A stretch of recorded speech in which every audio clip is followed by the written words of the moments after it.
Ladies and gentlemen, welcome to Talking About Balls. I am Justin George, flying the ship solo for now. Kyle is expected to join us within like an hour or so we'll have him hop on when he's ready. George is, of course, behind the scenes.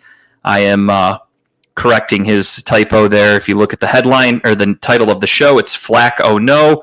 He decided to make it Florida with the capital FL, but that's okay. Just a small gripe.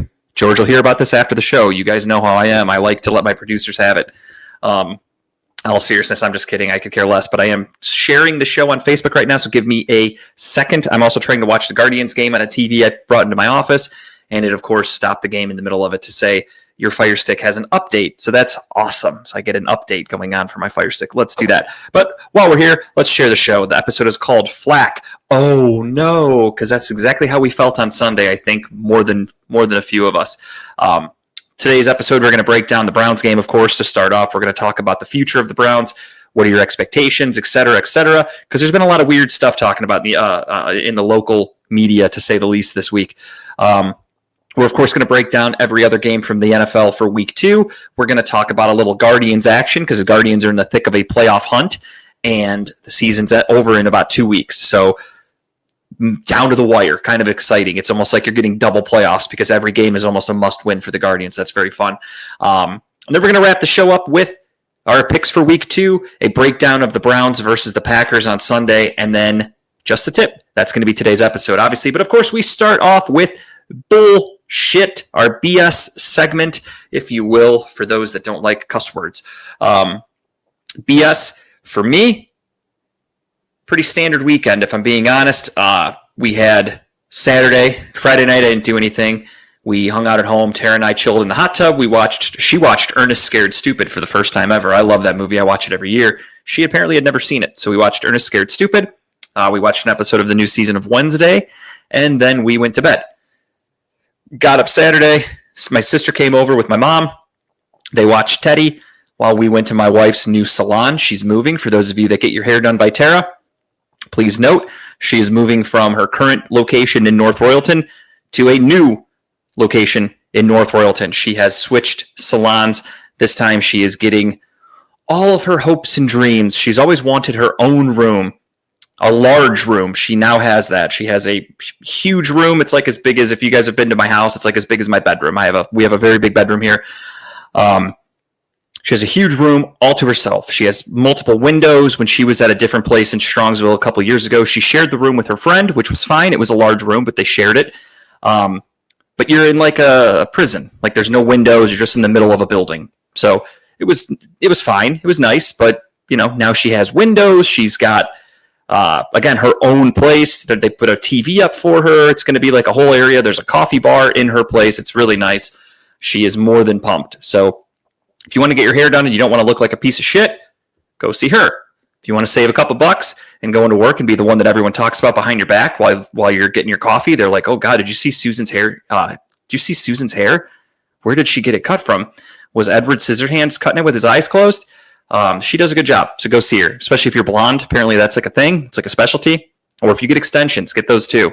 I don't understand how women spend so much money on their hair. When she comes home and tells me about how much treatments cost or whatever services cost, I'm blown away that women spend that every few months or whatever for their hair. I don't know. I'm a guy. I don't get it. We don't really have those kinds of things, obviously, but go check her out. All right. If you want the information, don't bother me. Find her Facebook or something. Use Google. It's 2025. What the fuck? So Saturday we spent the day doing that. We got her new place set up. We built a cabinet together for her. Organized some stuff, took a bunch of stuff to the room. She starts officially there in a couple of weeks in October. But she's moved in for the most part. She has a few minor things she needs to take care of, but she's just about all settled. So she's got that going for her. Then Saturday afternoon, we went to a birthday party for Tara's grandma. Her grandma turned 85, I think, if I'm not mistaken. I think yesterday actually was her official birthday, but they had her birthday party on Saturday. Good time. Family, hung out, had a couple drinks, saw grandma. And then from there, Tara and I went downtown with my cousin and her boyfriend, and we watched The Story So Far, one of my favorite bands. They were in town headlining at Jacobs Pavilion. Had a blast. It was a fun concert. Really good to see them live. I'm a huge fan of that band. I know I've talked about them on here before, but long story short, they were a huge up-and-coming pop-punk band. They started off, normal. They were opening for New Found Glory. That's the first time I ever saw them or heard about them. So they were opening for New Found Glory. I saw their name, and I was like, oh, shit, they're actually named after a New Found Glory song, and they're opening for New Found Glory at a concert where was it? Shit, I haven't been to this venue in a long time. What's the name of the venue that's over by, is it not Coventry. Shit. Is it? Yeah, it is Coventry, I think. I can't think of the name of that fucking venue. There's a concert venue over there that it's right next to where Mongolian Barbecue used to be. I just can't, for the life of me, think of the name. I'll have to Google it. But anyway, they were opening up for New Found Glory at that show. So I saw them and I started listening to them and I was like, oh, these guys are pretty good. And I became a fan and I've been listening to them for the last 10 years. And, they put out a great album in 2000, I don't remember, 17, 18, maybe something like that. And then they basically went on a hiatus for years. The lead singer's dad passed away. He was just kind of no longer interested. That album that they made specifically before their hiatus was about him getting off of using codeine. He was a big prescription cough syrup user. Instead of, regular drugs, he was doing syrup. And he just had no love for music anymore. So they took a long break. They all stayed in touch. He started a side project, a little punk band, and then they got back together for their newest album that came out a little over a year ago or so, and it was fantastic. And now they're back being huge, and they're headlining tours, and I couldn't be happier for them, and I'm, loving that I got to see them. So I had a good time there. Then Sunday came around, and Tara went back to her salon to do more work, and I stayed home with the Tedster, and that was pretty much it. That was my week. Monday, I feel like we did something. No, we didn't. We did not do anything Monday. Yesterday, nothing. Hung out at home. Tara didn't work. We just chilled, made dinner, hung out. Today, we had a busy day. Got home from work, literally went right to the grocery store, came home, cooked dinner, ate dinner, gave Teddy a bath. Boom, on the show. So that's my life. There's your BS right there. Now, as we like to do every once in a while, at least I do, talk about some current events. Not really a whole lot going on. It's just, in my life, I don't pay attention to a lot of news, I'll be honest with you. Pretty much everything I see is on social media. But from there, this is the difference between a lot of people. I will go on social media and I will see something. I don't just get an opinion right away. I then do research to see, is it true? What's more behind it? I try to learn as much as I can. So I went down some rabbit holes last week and I learned a lot of weird shit that I probably shouldn't have. Most of it, of course, I'm sure you're aware or you're going to assume was about the Charlie Kirk incident. Again, Kyle and I talked about it last week. I don't care about Charlie Kirk personally. Don't give a fuck. Not saying he should have been shot. Obviously, I'll preface with that. But I'm not a fan of him. I don't like his, what's the word I'm looking for? It's like wrestling. He was a character. Again, did not deserve to get shot, but he was playing a character to be a heel to some. A hero to some, a heel to others. Heel, that's a wrestling term. Heel, you're a bad guy. He was doing that. And the reason I found all this stuff out is because, again, I do my research. I like to learn about people and learn about events so I can have educated conversations about these things. So the Charlie Kirk thing, let me share the show before I go on this rabbit hole because I'm going to start talking a lot. FLacc-Oh No starts now. Thank you for watching. So we'll share that if it'll let me, because it's not letting me highlight anything. There we go. God bless technology. God bless it. But yeah, so again, I went down a rabbit hole about things, and I get it. There's a lot of people out there that act like Charlie Kirk was some amazing person, politician, but he wasn't. He wasn't a politician at all.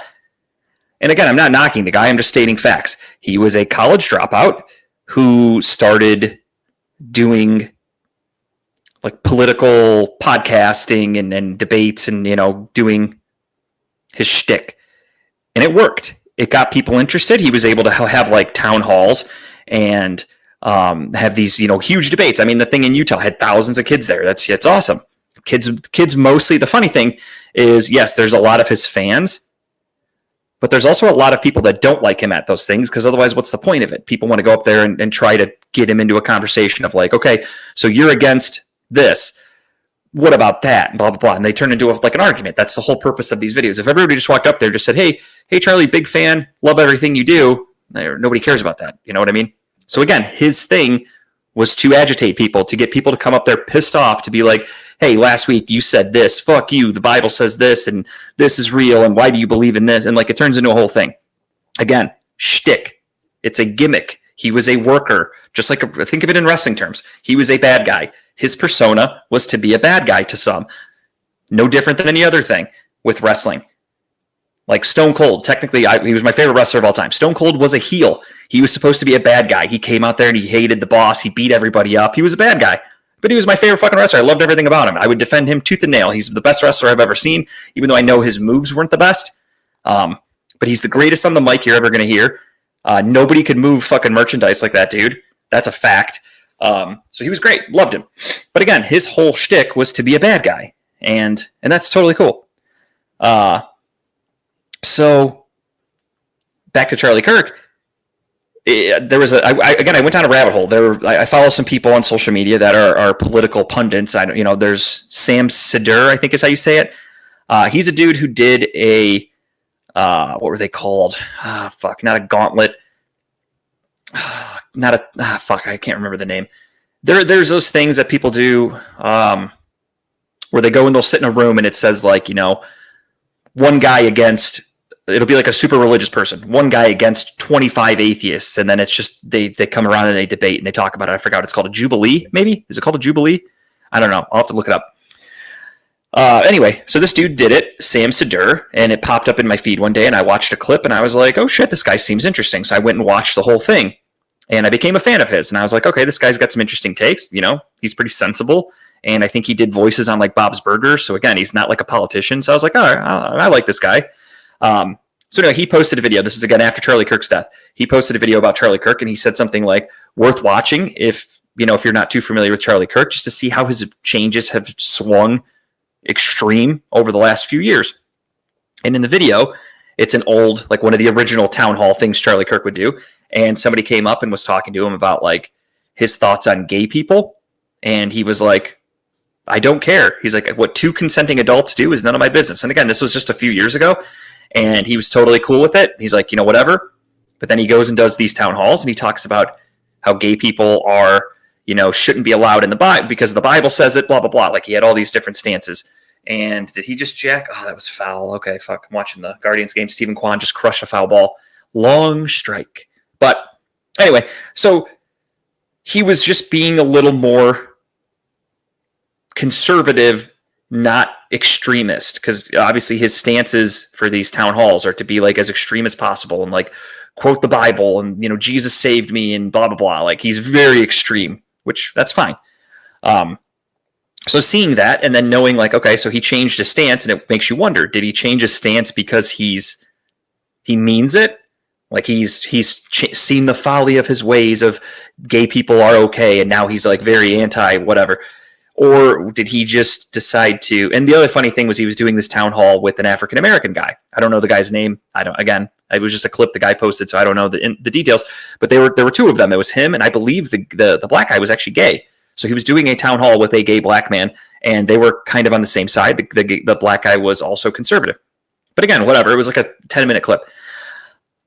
In that clip, there was, well, first and foremost, yeah, he was doing it with a black person. And there have been a bunch of quotes, and take it for what you will. Again, I was not a fan of the guy. I didn't go watch his videos. All I can see is what people post. There were a lot of clips that came about from Charlie Kirk where he says really awful things about black people. He did one of those Jubilee things, I believe, or he did. I think they're called a Jubilee. And he went on there and he basically was telling people that he said that if his daughter was raped as a 10-year-old and got pregnant, he would make her have the baby. He said black people were better off as slaves. He just said some crazy shit. Because again, I think he was playing a heel character. For him to say that can be clipped. That's going to get 1 million people watching. That's going to get people that like him to go, well, he's right. And that's going to get people that hate him to go, fuck this racist piece of shit. But it's going to get people talking nonetheless. And that's the whole idea that we're in currently of social media days. I would love to have hot takes to get clicks, but I just in good faith can't do it. I've never been about that. I have never been a hot take kind of guy. I have always been honest. I'm going to give you guys my honest assessment. I do have some fun. A couple years ago, I was doing jokes about the Guardians, and I was like acting like I hated them and that they sucked. They made the playoffs. On the show, I was talking badly and saying that they have no chance of winning anything. Meanwhile, I'm buying tickets and going to the games, and I was watching every minute of them and rooting for the Guardians. It was a joke. But for the most part, everything you hear from me, and I stand by my takes. Years ago, 4 years ago, whatever the fuck, however long ago it was, I was the first one saying, get Baker out of here. I was like, Baker's not a good quarterback. Now, of course, people are coming out and they're trying to shit on everybody that ever said bad things about Baker. I'm holding my stance. I mean what I say. I don't say things for clicks and for hot takes. So anyway, I think Charlie Kirk was doing that. I think he kind of saw an avenue. It's the same thing that, a lot of these comedians do when they start podcasts, like Theo Von. Theo Von just all of a sudden started becoming like a political podcaster over the last few years. No offense, I'm not a fan of the guy. Never was. It has nothing to do with his stance. I've never liked him. I always kind of found him annoying. And he is now like getting vice presidents on his show. And like, he's had, I think, Charlie Kirk on his show before. And he does a lot of right-wing shit because it gets people to listen. And that's fair. Joe Rogan, same thing. Joe Rogan went to Texas, moved a bunch of comedians out there, opened up a comedy club because California was just too liberal and blah, blah, blah. So he moved to Texas, and his show is was super right-wing for the election.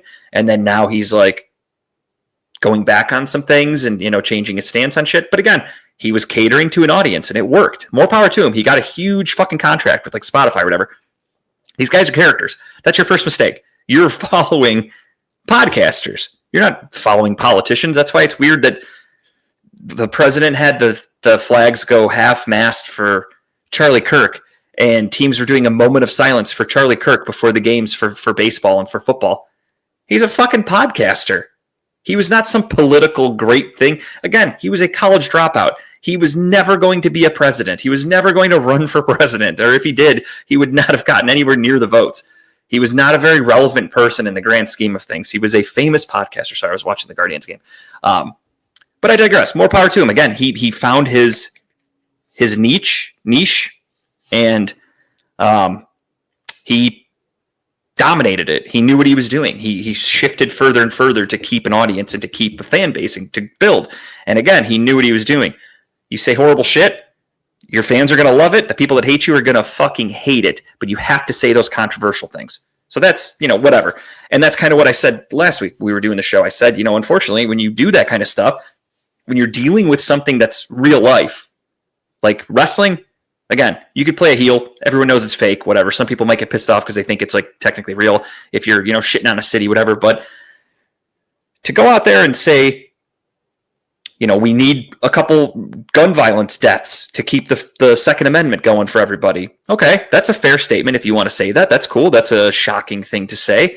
But then there are going to be people who have kids that were killed in school shootings or, whatever. Or, God forbid, somebody was just murdered by somebody with a gun.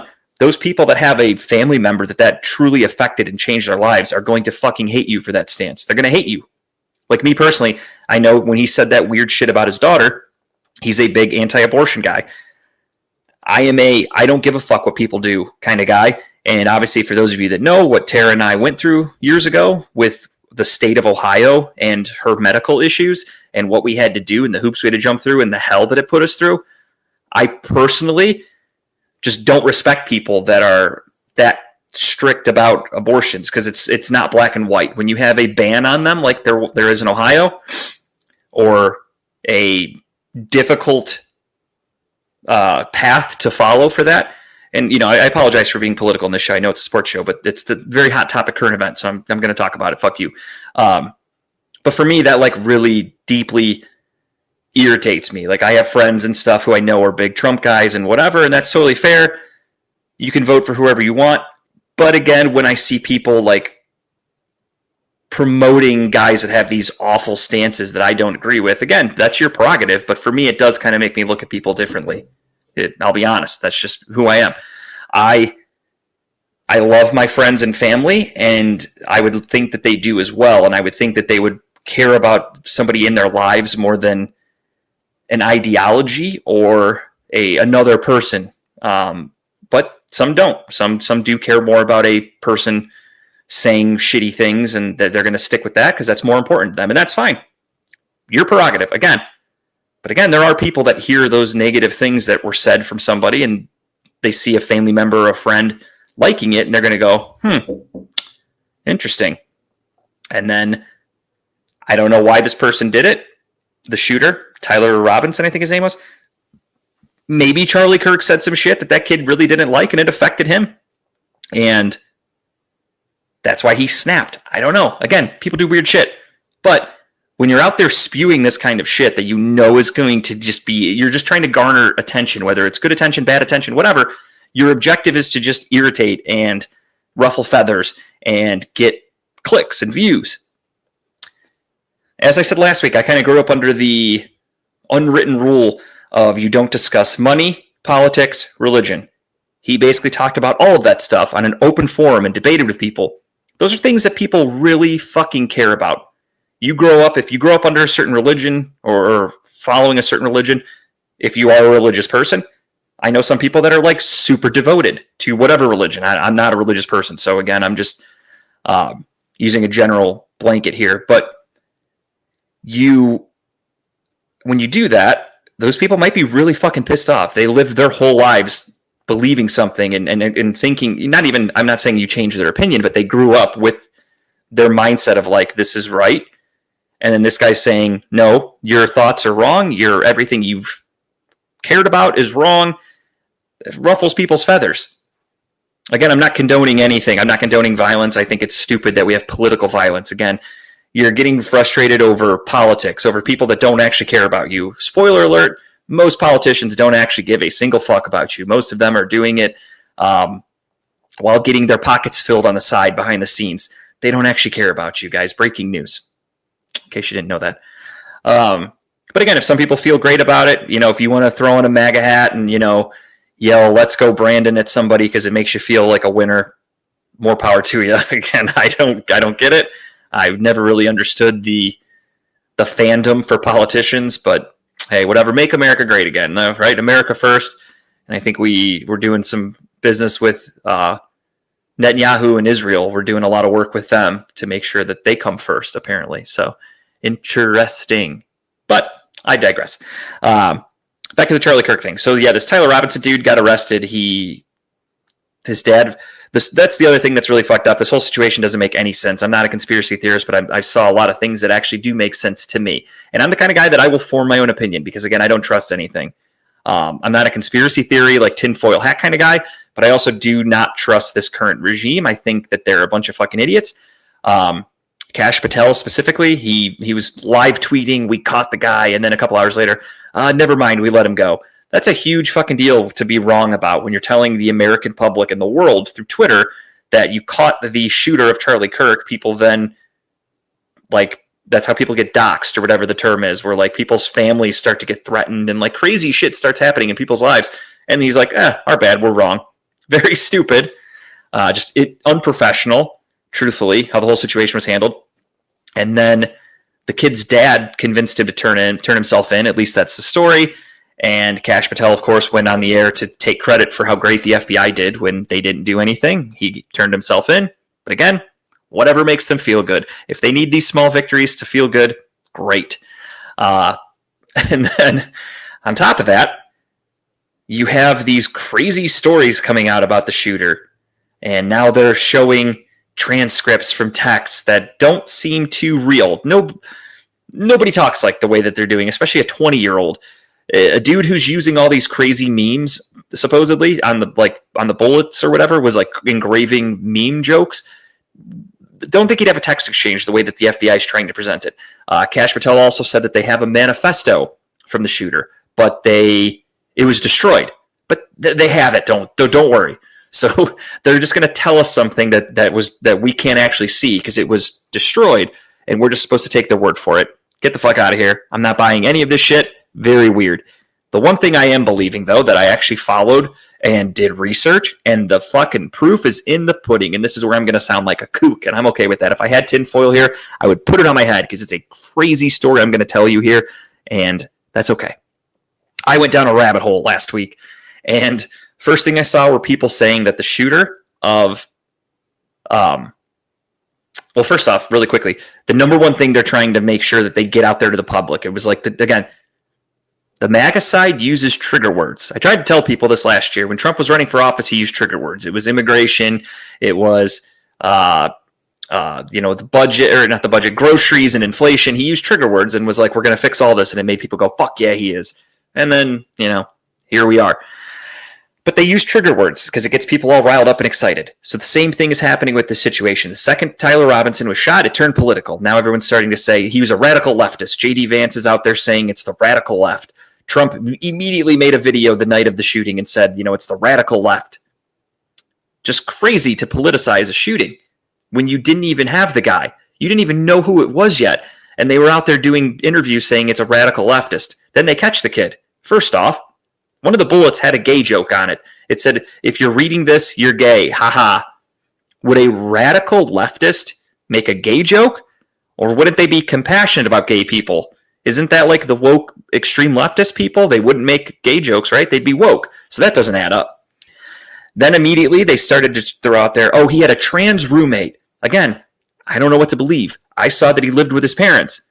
Then his story came out that said he had a roommate. Then the story came out that he has a trans roommate. So it just keeps getting weirder. They have to throw the word trans in there because that's the hot word of the week.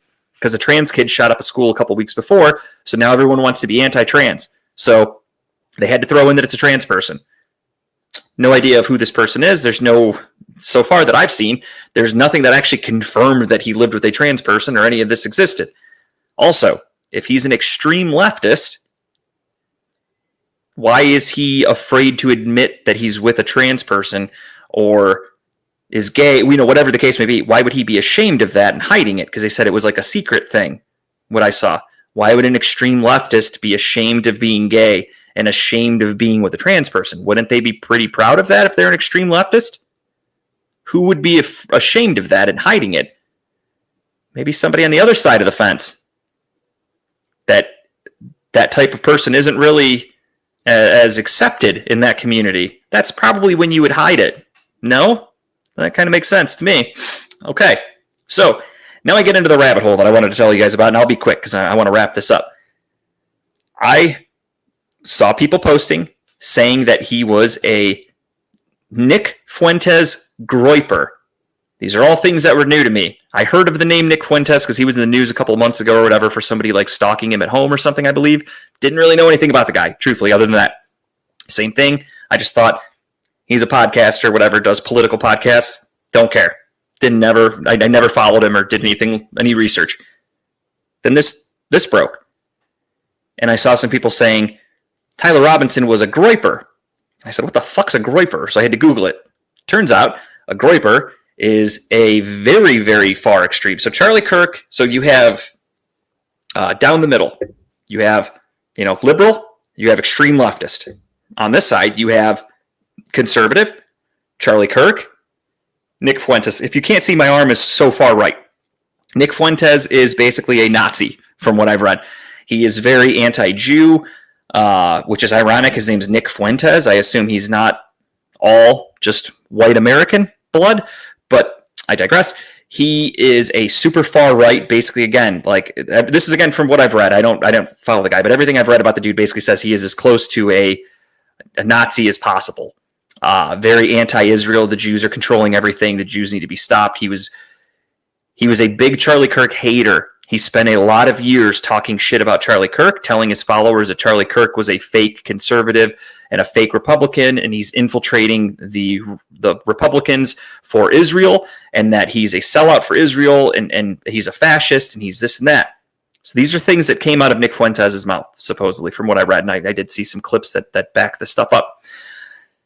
Hated him. He would send people to Charlie Kirk conventions to ask questions specifically because Charlie Kirk would never debate Nick Fuentes. So Nick Fuentes would call him out and call him, a fucking fraud and say that, again, he's a fake Republican, he's infiltrating their people and blah, blah, blah. Got people riled up to hate him. So then people started posting about the engravings and whatever on the bullets. And one of the bullets said, what was it? Fucking Bella Ciao. And immediately people were like, oh, that's an anti-fascist movement, and that's something for liberals. And then someone goes, no, it's actually the Charlie Kirk Groypers took that song and made it on they call it the Groyper War playlist on Spotify or whatever. And one of their songs for their movement is Bella Ciao. So everyone's like, okay, that connects the dots to him being a crazy, extreme right person with Nick Fuentes that hates Charlie Kirk. Okay, check one. Check two.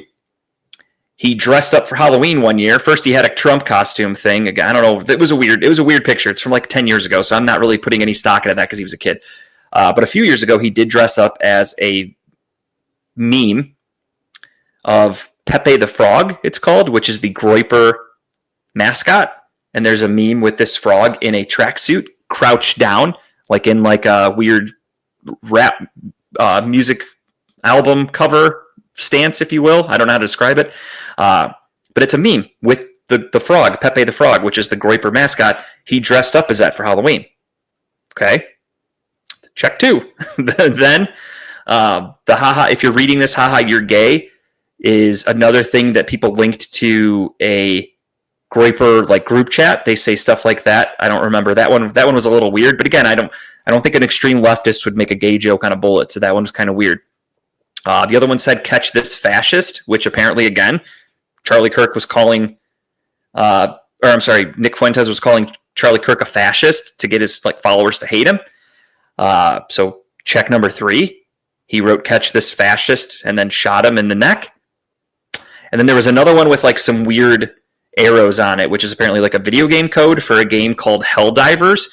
And it unlocks some weird thing, but apparently, again, also a lot of big in the Groyper community, I guess. Again, this is all shit that I read. I can't confirm all of it, but just the proof or the evidence there kind of makes me go, shit, this does seem a little like that. This kid, Tyler Robinson, has like no social media presence. He was in a lot of secret Discord chats, which again is like weird Groyper behavior, apparently.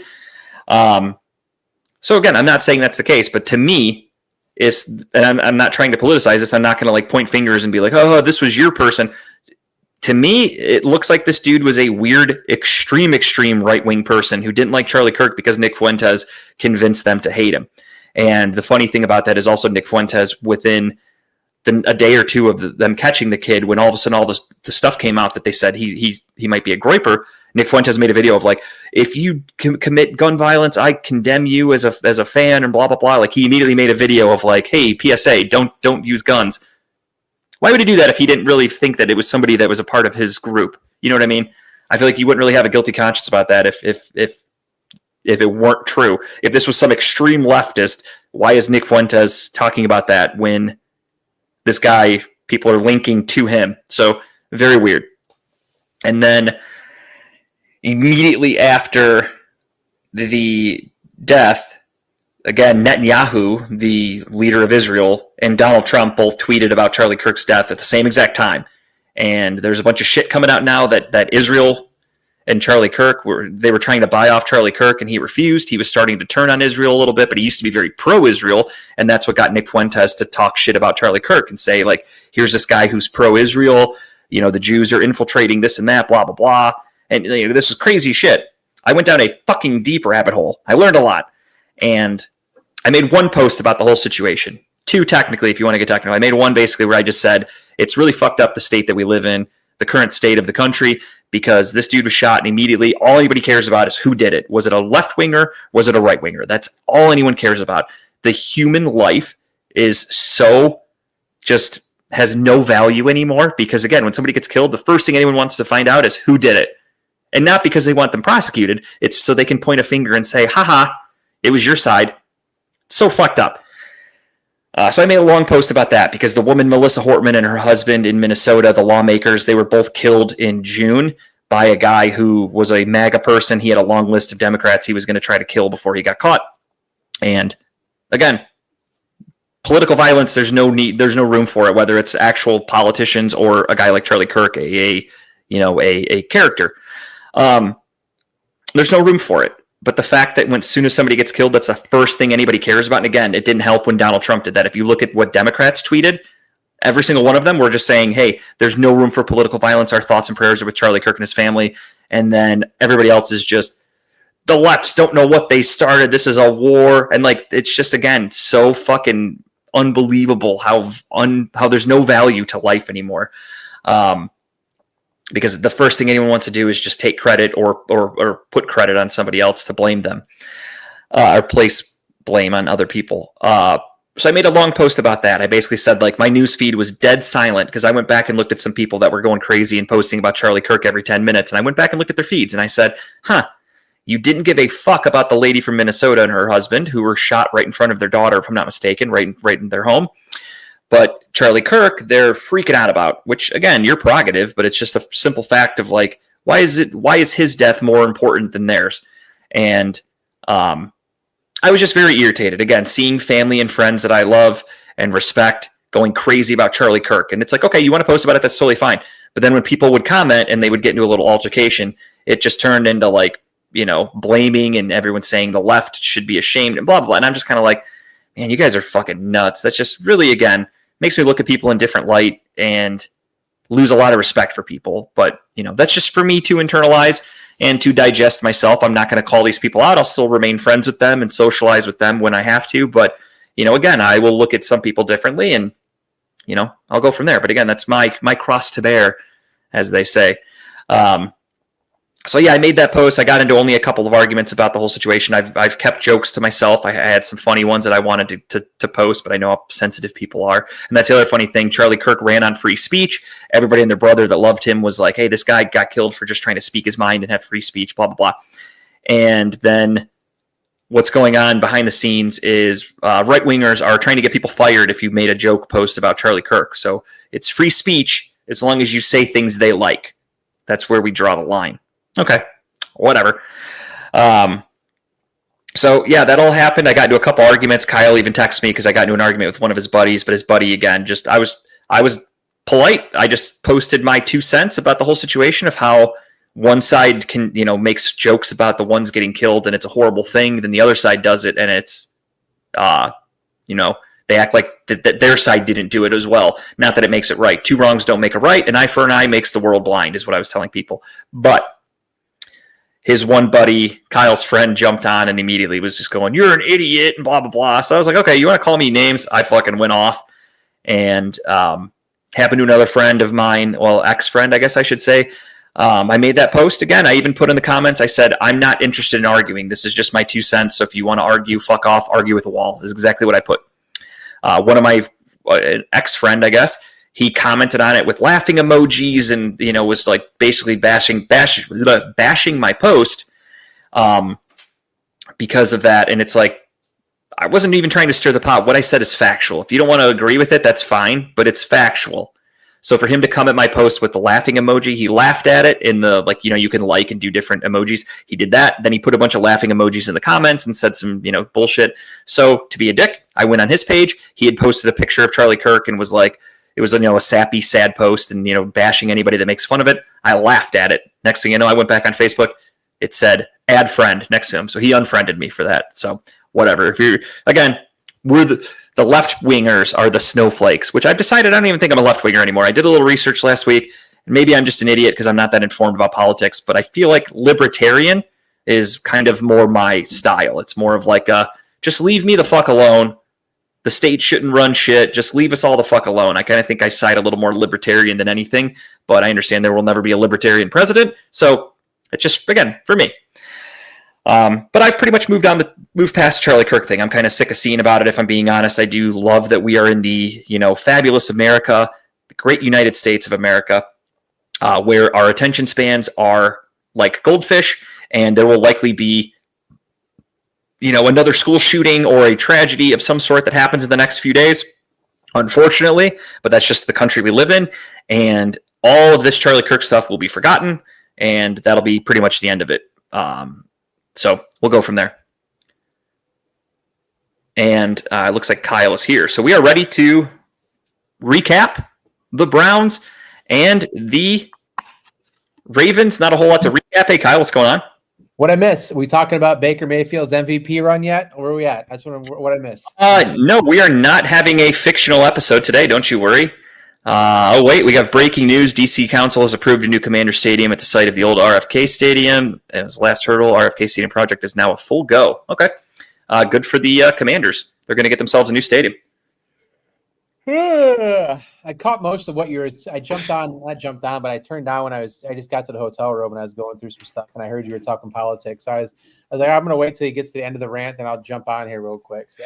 Yeah, no, you're good. I just wanted to go over everything. I wanted to do I want to do BS and mix in current events. And unfortunately, everything is, of course, just about that. So just kind of recapping the week that was and rabbit holes I went down and crazy conspiracies and weird shit and how this whole situation is just really fucking bizarre of how I tried to remove myself from the entire week and just focused on what I can control because shit's just gone south in this fucking country anymore. So it's whatever, I can control my career, what I'm doing, and nothing else is going to change.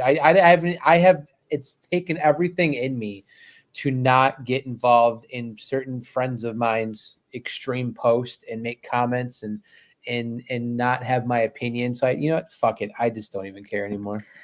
I, for the most part, again, I'm doing it all for me. I'm not arguing with people. I'm not commenting on things. I am just I'll see some information. I do my research on it myself because I don't just trust everything I see.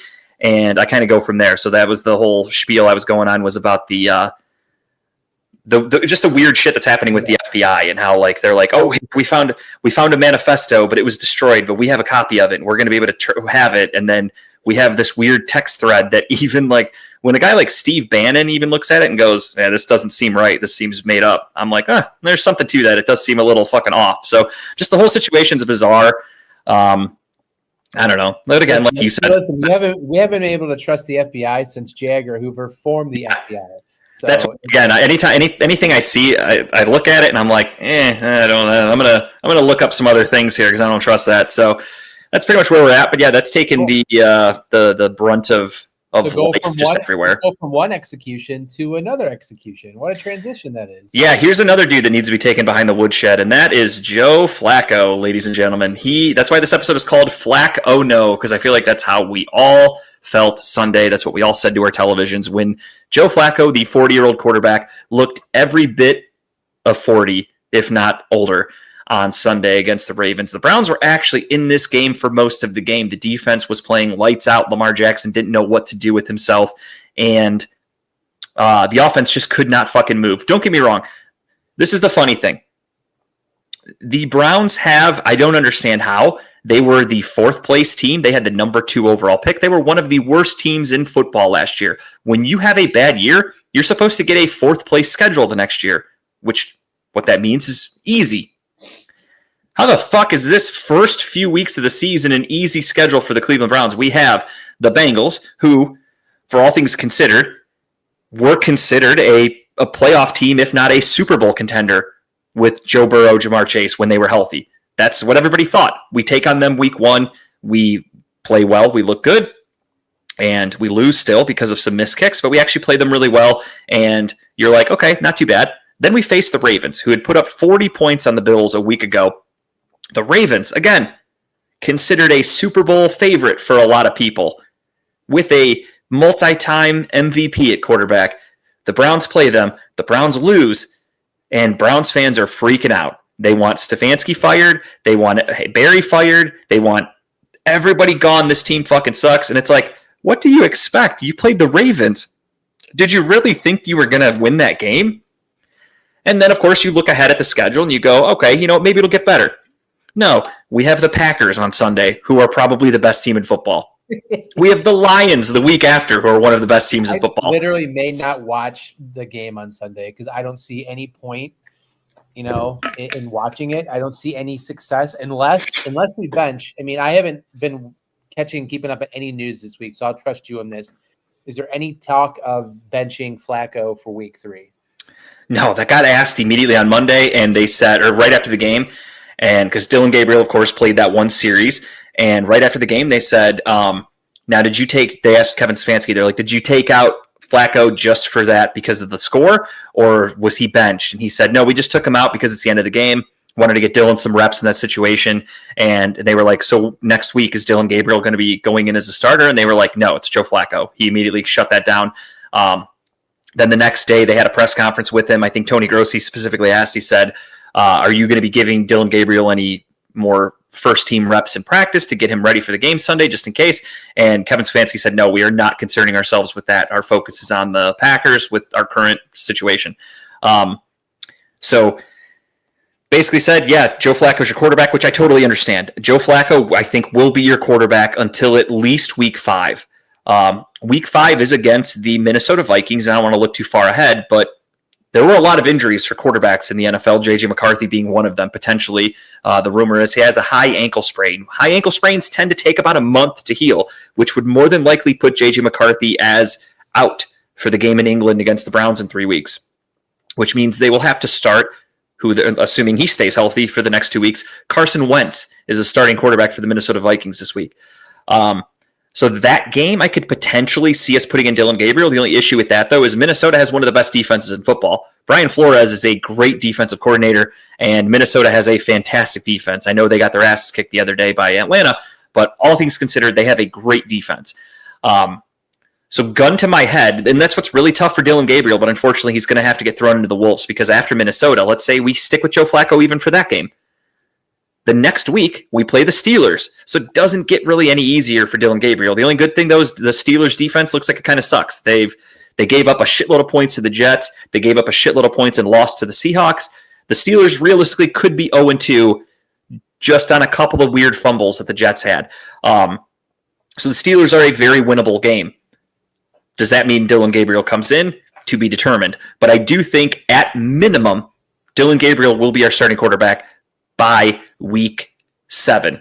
So they'll play the first 6 games with Flacco because it's a fucking gauntlet. Then our schedule eases up. I believe right after the Steelers, we play the Miami Dolphins, who as of today look like one of the worst teams in football, who more than likely will be firing Mike McDaniel over the next couple of weeks if they keep losing. So you have Bengals, Ravens, Packers, Lions, Vikings in England, Steelers. That is a tough first 6 games. So I understand not putting Dylan Gabriel in that situation because you have Browns fans who are going crazy right now saying that this team and their coaches and their front office are fucking idiots and they don't know how to develop good players. And then they also, on the other hand, are saying start Dylan Gabriel this week against the Packers, who are probably the best defense in football.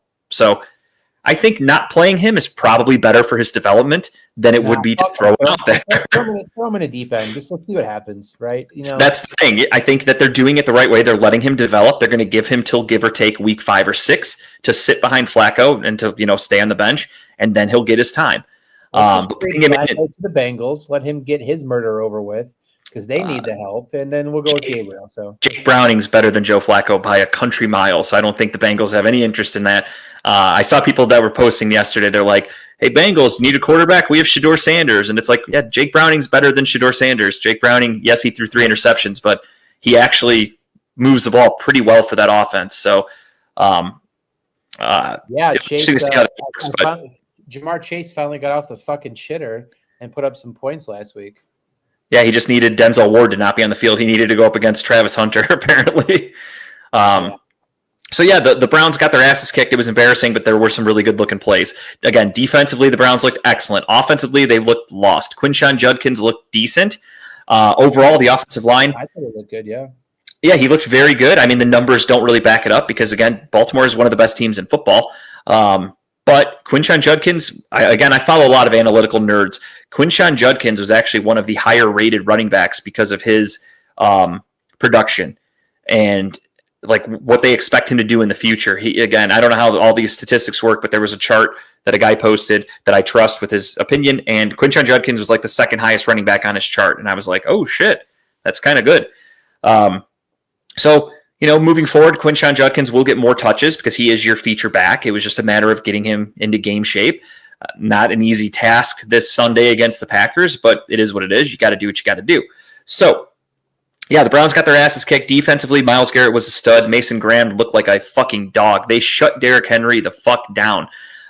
Is Derrick Henry old, or is the Browns defense that good? that could have been an argument. But when you look at what he did to the Bills the week before, he's still pretty good. So it makes me think the Browns defense is actually that pretty good. Yeah, I would go with the defense. I mean, I was really it was a tale of two games, man. I mean, at halftime, I'm like, is it really fucking 10-3? Like, are we really in this game right now? This is insane that we're playing so well against this offense. And of course, come out the second half, it's a whole different game. Lamar Jackson looked like he had no idea what he was doing. He was missing passes. Like the Browns defense again were fucking great, and that was disruptive up front. They were disruptive up front where you needed to be. They shut Henry down. They got to Lamar quick. Miles Garrett had a sack and a half. Yeah, it's so I like so the highlights in the shitstorm, right? I mean, that's what I'm excited to watch. Our kicker made a fucking kick. Hey, look at that. Hey, yeah, kicker's it was fine. Right? I don't know. I'm excited. You know, we had more progressive stuff with Fannin. Fannin still looked good, right? He obviously wasn't as productive, but he still looked good. Sampson, not as productive, but still looked decent. Him and Junkins are going to be a great 1-2 once things start clicking. I think, a lot of positives in the negative. And I hate saying that as a Browns fan, we got our ass kicked, but hey, here's the good highlights to it. But you have to look at those highlights because you have to assume we're just going to add to that, right? You have to assume they're going to get better as they get older, right? So. Yeah, and the one thing that Browns fans don't want to hear, and that's why I'm like, it's like yelling at a wall for me. A lot of Browns fans don't want to hear this because obviously it sucks. You don't want to admit that your whole season is being punted, but that's unfortunately what they're doing. The Browns are not interested in trying to win this year. The Browns want to get their franchise quarterback in this year's draft, and they want to move forward. And if you have these rookies that are looking really good and playing really well, and then your defense is playing as lights out as they are right now, if they can continue that into next season with, more players added with another draft and another free agent class, that's huge for the future. Browns are playing for the future. Browns fans are bitching about Kevin Stefanski, how he's on an 8-game losing streak dating back to last year, and blah, blah, blah. And it's like, you guys do realize that once their season was essentially officially over, they threw the towel in last year to get a better draft pick. A lot of teams do that, and it got us the number 2 overall pick. This year, they are starting Joe Flacco. Do you think they're starting Joe Flacco because they think they're Super Bowl contenders? No, they have no interest in winning, and fans don't want to hear that. When your owner comes out and says that trade they made for Deshaun Watson was a fucking huge miss, that's him letting you know, hey guys, we fucked up. We're going to fix this, so give us a minute, is basically what he's saying. He's letting you guys know that there is some patience in Berea right now with Stefanski and Barry. But again, Browns fans are prisoners of the moment, so the first thing they want to do is just fire everybody after a loss, cut everybody. Last week it was cut the kicker and fire Bubba Ventrone. This week it's fire Bubba Ventrone because we got a punt blocked, and then also fire Stefanski and Barry because this team sucks. And yeah, any injury update? Any injury update with him? Is he okay? His ankle got rolled up on it. Is he okay? I don't even think he was on the injury report from what I saw today. The injury report. That was the one thing I was so nervous about. I'm like, no, not Bjork. Oh no, we're fucked now. Well, the one thing that I heard, which I wouldn't have been. I don't think he's obviously nowhere near as good as Corey Bajorquez, but they said that Andre Schmidt used to punt back in high school or something, or as a freshman in college. So I was like, okay, at least he has a little bit of experience because he's unfortunately our emergency punter had we needed him, which we needed him a lot on Sunday. But yeah, no, the offense just looked terrible. I came to the full realization that our pass catchers are pretty shitty. I'll be the first to admit that. Jerry Jeudy's a good number 2. Cedric Tillman's a good number 3. From there on, for the Browns, we have nobody consistent. Tight end wise, Fannin looks really good, and Njoku looks fine, but he looks a little older. Again, I don't think Browns fans want to hear this, but I think David Njoku will be traded at the trade deadline this year. His contract is expiring, and I don't think the Browns are going to retain him, so he will likely be a trade candidate. With Fannin continues his progression up, it makes sense. That's why they drafted him. Unfortunately for Njoku fans out there, Fannin wasn't brought in to be a buddy with Njoku. He was brought in to replace him. Yeah, it's gonna suck. Then you're gonna see everyone get pissed off and hate the Browns even more because they made a smart move, right? But yeah, I know the writing on the wall, right? It's the same people who I've had to fight off the last couple of days. Were like, hey, did you guys see the 25-yard run from Chubb? Shut the fuck up. Which I will give you a full breakdown of that game because I have many thoughts about that. So we'll get to that. Don't you worry. Dylan Gabriel did come in for that final drive, though. He went 3 for 3 for like 20 yards and a touchdown. Ravens pulled a lot of their starters. They were in a prevent defense. I'm not going to overreact about it. But but it was nice to see him get some NFL reps. Pass into the end zone. Yeah. Guy in the numbers. Okay. Yep. Perfect. That's what Gabriel does. I like Dylan Gabriel, but again, I don't want him out there in the next few weeks because this team looks lost, and I don't want a rookie quarterback being out there on a lost team against these really good opponents. That's where guys could either A, get hurt, shatter some confidence, etc. You don't want that. You don't want to stunt his development. So I'm cool with let FLacc-Oh go as long as you can. Maybe by like week 6, you put in Dylan Gabriel again against the Miami Dolphins, who we expect to suck. But Browns fans aren't going to want to hear that. But yeah, for the next month or so, you're probably going to be getting Joe Flacco if he stays healthy. So that's where we're at. In the 0-2 start again, guys, what the fuck did you expect? I talked to most Browns fans. Vegas had us at like the over-under was 5.5 or something like that going into the season. They're 0-2 against 2 pretty good teams. At the time, the Bengals were at least. I don't know. Again, I'm not sure what Browns fans expected. Were you expecting to beat the Ravens week 2? Or did you, more than likely, they went in thinking that they're going to lose. But then when they actually lost, that's where they're like, this is bullshit. But what did you expect? And then, of course, they're blaming Kevin Stefanski. It's his play calling. It's this and that. Okay, sure, guys. Sure. It's his play calling that Joe Flacco is throwing the ball into double coverage on fourth, rolling out and throwing into double coverage, and then throwing what should have been an easy interception that bounced off for a touchdown. Kevin Stefanski should stop calling those plays. Agreed. But I'm not surprised by the 0-2 start. Again, I'm trying to tell everybody before the season started that they're not interested in winning. Are you frozen, Kyle, or are you looking at something? Okay, you're looking. I couldn't. You froze. You've frozen up a couple times, so I wasn't sure. Sorry. No, the network here is horrible, but no, I had an email come through. I was reading it, so my bad. I just wanted to make sure you were still there. Okay, good. Perfect. Honestly, nothing moved. I was looking for a light to flicker or anything, and I'm like, there's nothing moving at all. So I don't know. But yeah, no, this isn't that this is pretty much spot on with what I expected for the season. Again, you're going to get a rookie quarterback in there eventually, but right now let's get through this gauntlet. It's going to suck. It's going to be rough. I had to talk Guardian Guy Greg off the ledge the other day. I didn't realize Guardian Guy Greg is such an emotional Browns fan. He's texting me and he's like, you know what? I saw Phil last week or whatever, and he's like, I was talking to Phil about the Browns, and Phil actually tried to convince me that the Browns are going to be good, or the Browns were good. And I was like, well, their defense is really good. I was like, it's actually one of the best in football. And he's like, they don't have any turnovers, and they just gave up 41 points. It is not the best defense in football. And I said, well, the turnover thing, sure, but also that's not really a huge metric on how you grade a defense. You grade a defense by yards allowed and points allowed. And I was like, of the 41 points, they had a fumble return for a touchdown. They had a blocked punt that put them in scoring range. They had an interception that put them in scoring range. And they had a punt return for 50, 60 yards. Those right there put up points on the board for Baltimore. That is not really the fault of the defense themselves. So you take those points away, and give or take, you're around. The defense pretty much gave up 20 points to the Ravens offense on Sunday. Realistically speaking, I know numbers-wise it's going to show 41, but the defense themselves really only gave up about 21 points, and most of those points came in at the end of the game when the team kind of quit. So defense is really good. Statistically, they are ranked the number 1 defense in football because they've given up the fewest yards by a lot, and that's a pretty good metric. Yes, they do need to get some turnovers. I agree. They punched the ball out of Derrick Henry, but they didn't recover it. The ball bounces crazy ways. But yeah, it's for Greg to basically try to shit on the team, and he's like, they're not an elite defense. They're average at best. I'm like, no, I mean, the numbers don't lie, bud. They're literally the best defense in football, technically, right now for week 2. And you'll get your reply to that in 2 days when he listens to this episode. So no, we texted it all out. I think he's good. Then we started talking about some new cards that he purchased. I think he's kind of on my side. He thinks they're maybe top 10, but he said that's not good enough. And I said top 10's pretty good, but we'll just agree to disagree.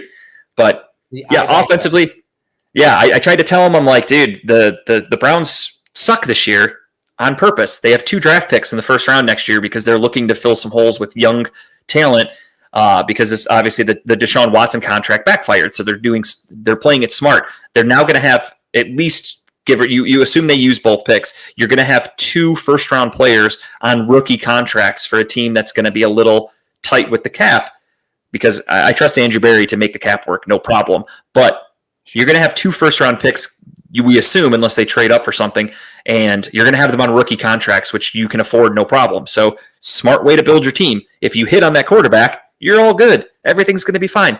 So it's unfortunately we're punting for 2026. Fans don't want to hear that. We have to wait an entire year for maybe good football, we hope. But unfortunately, it's not going to be this season. So, people need to accept that. The quicker they accept that this season is meant to suck and that I think there's a 90% chance no one gets fired, except for maybe some assistant coaches, I think fans will be they'll feel a little bit better. But not my job to tell you how to be a fan. So if you want to go in every week thinking the Browns are going to win, being pissed off after every loss, more power to you. For me, Browns lost. I went and cooked us dinner. And then Tara and I sat in the hot tub and I drank a lot of, I made Aperol spritzes with Busch Light, Aperol, and lemon juice. And I drank those while I watched the Sunday Night Football game, and it was wonderful. Because the Browns don't bring me down anymore. I've accepted that they're going to suck. Now, with that being said, we will go around the NFL to recap week 2 really quickly, and then we'll get everything else rolling. So, George, if you could be so kind as to switch the graphic for me, buddy. There we go. Don't like this Microsoft Word we're going with. I don't know. What is this? I like the logos and everything. George, you're getting... Oh, did we forget to pay the electric bill this month or something? What's going on here? Thursday Night Football, you had the Green Bay Packers beating up on the Washington Commanders 27-18. I'm going to zoom my screen a little bit because he went with the 8-point font.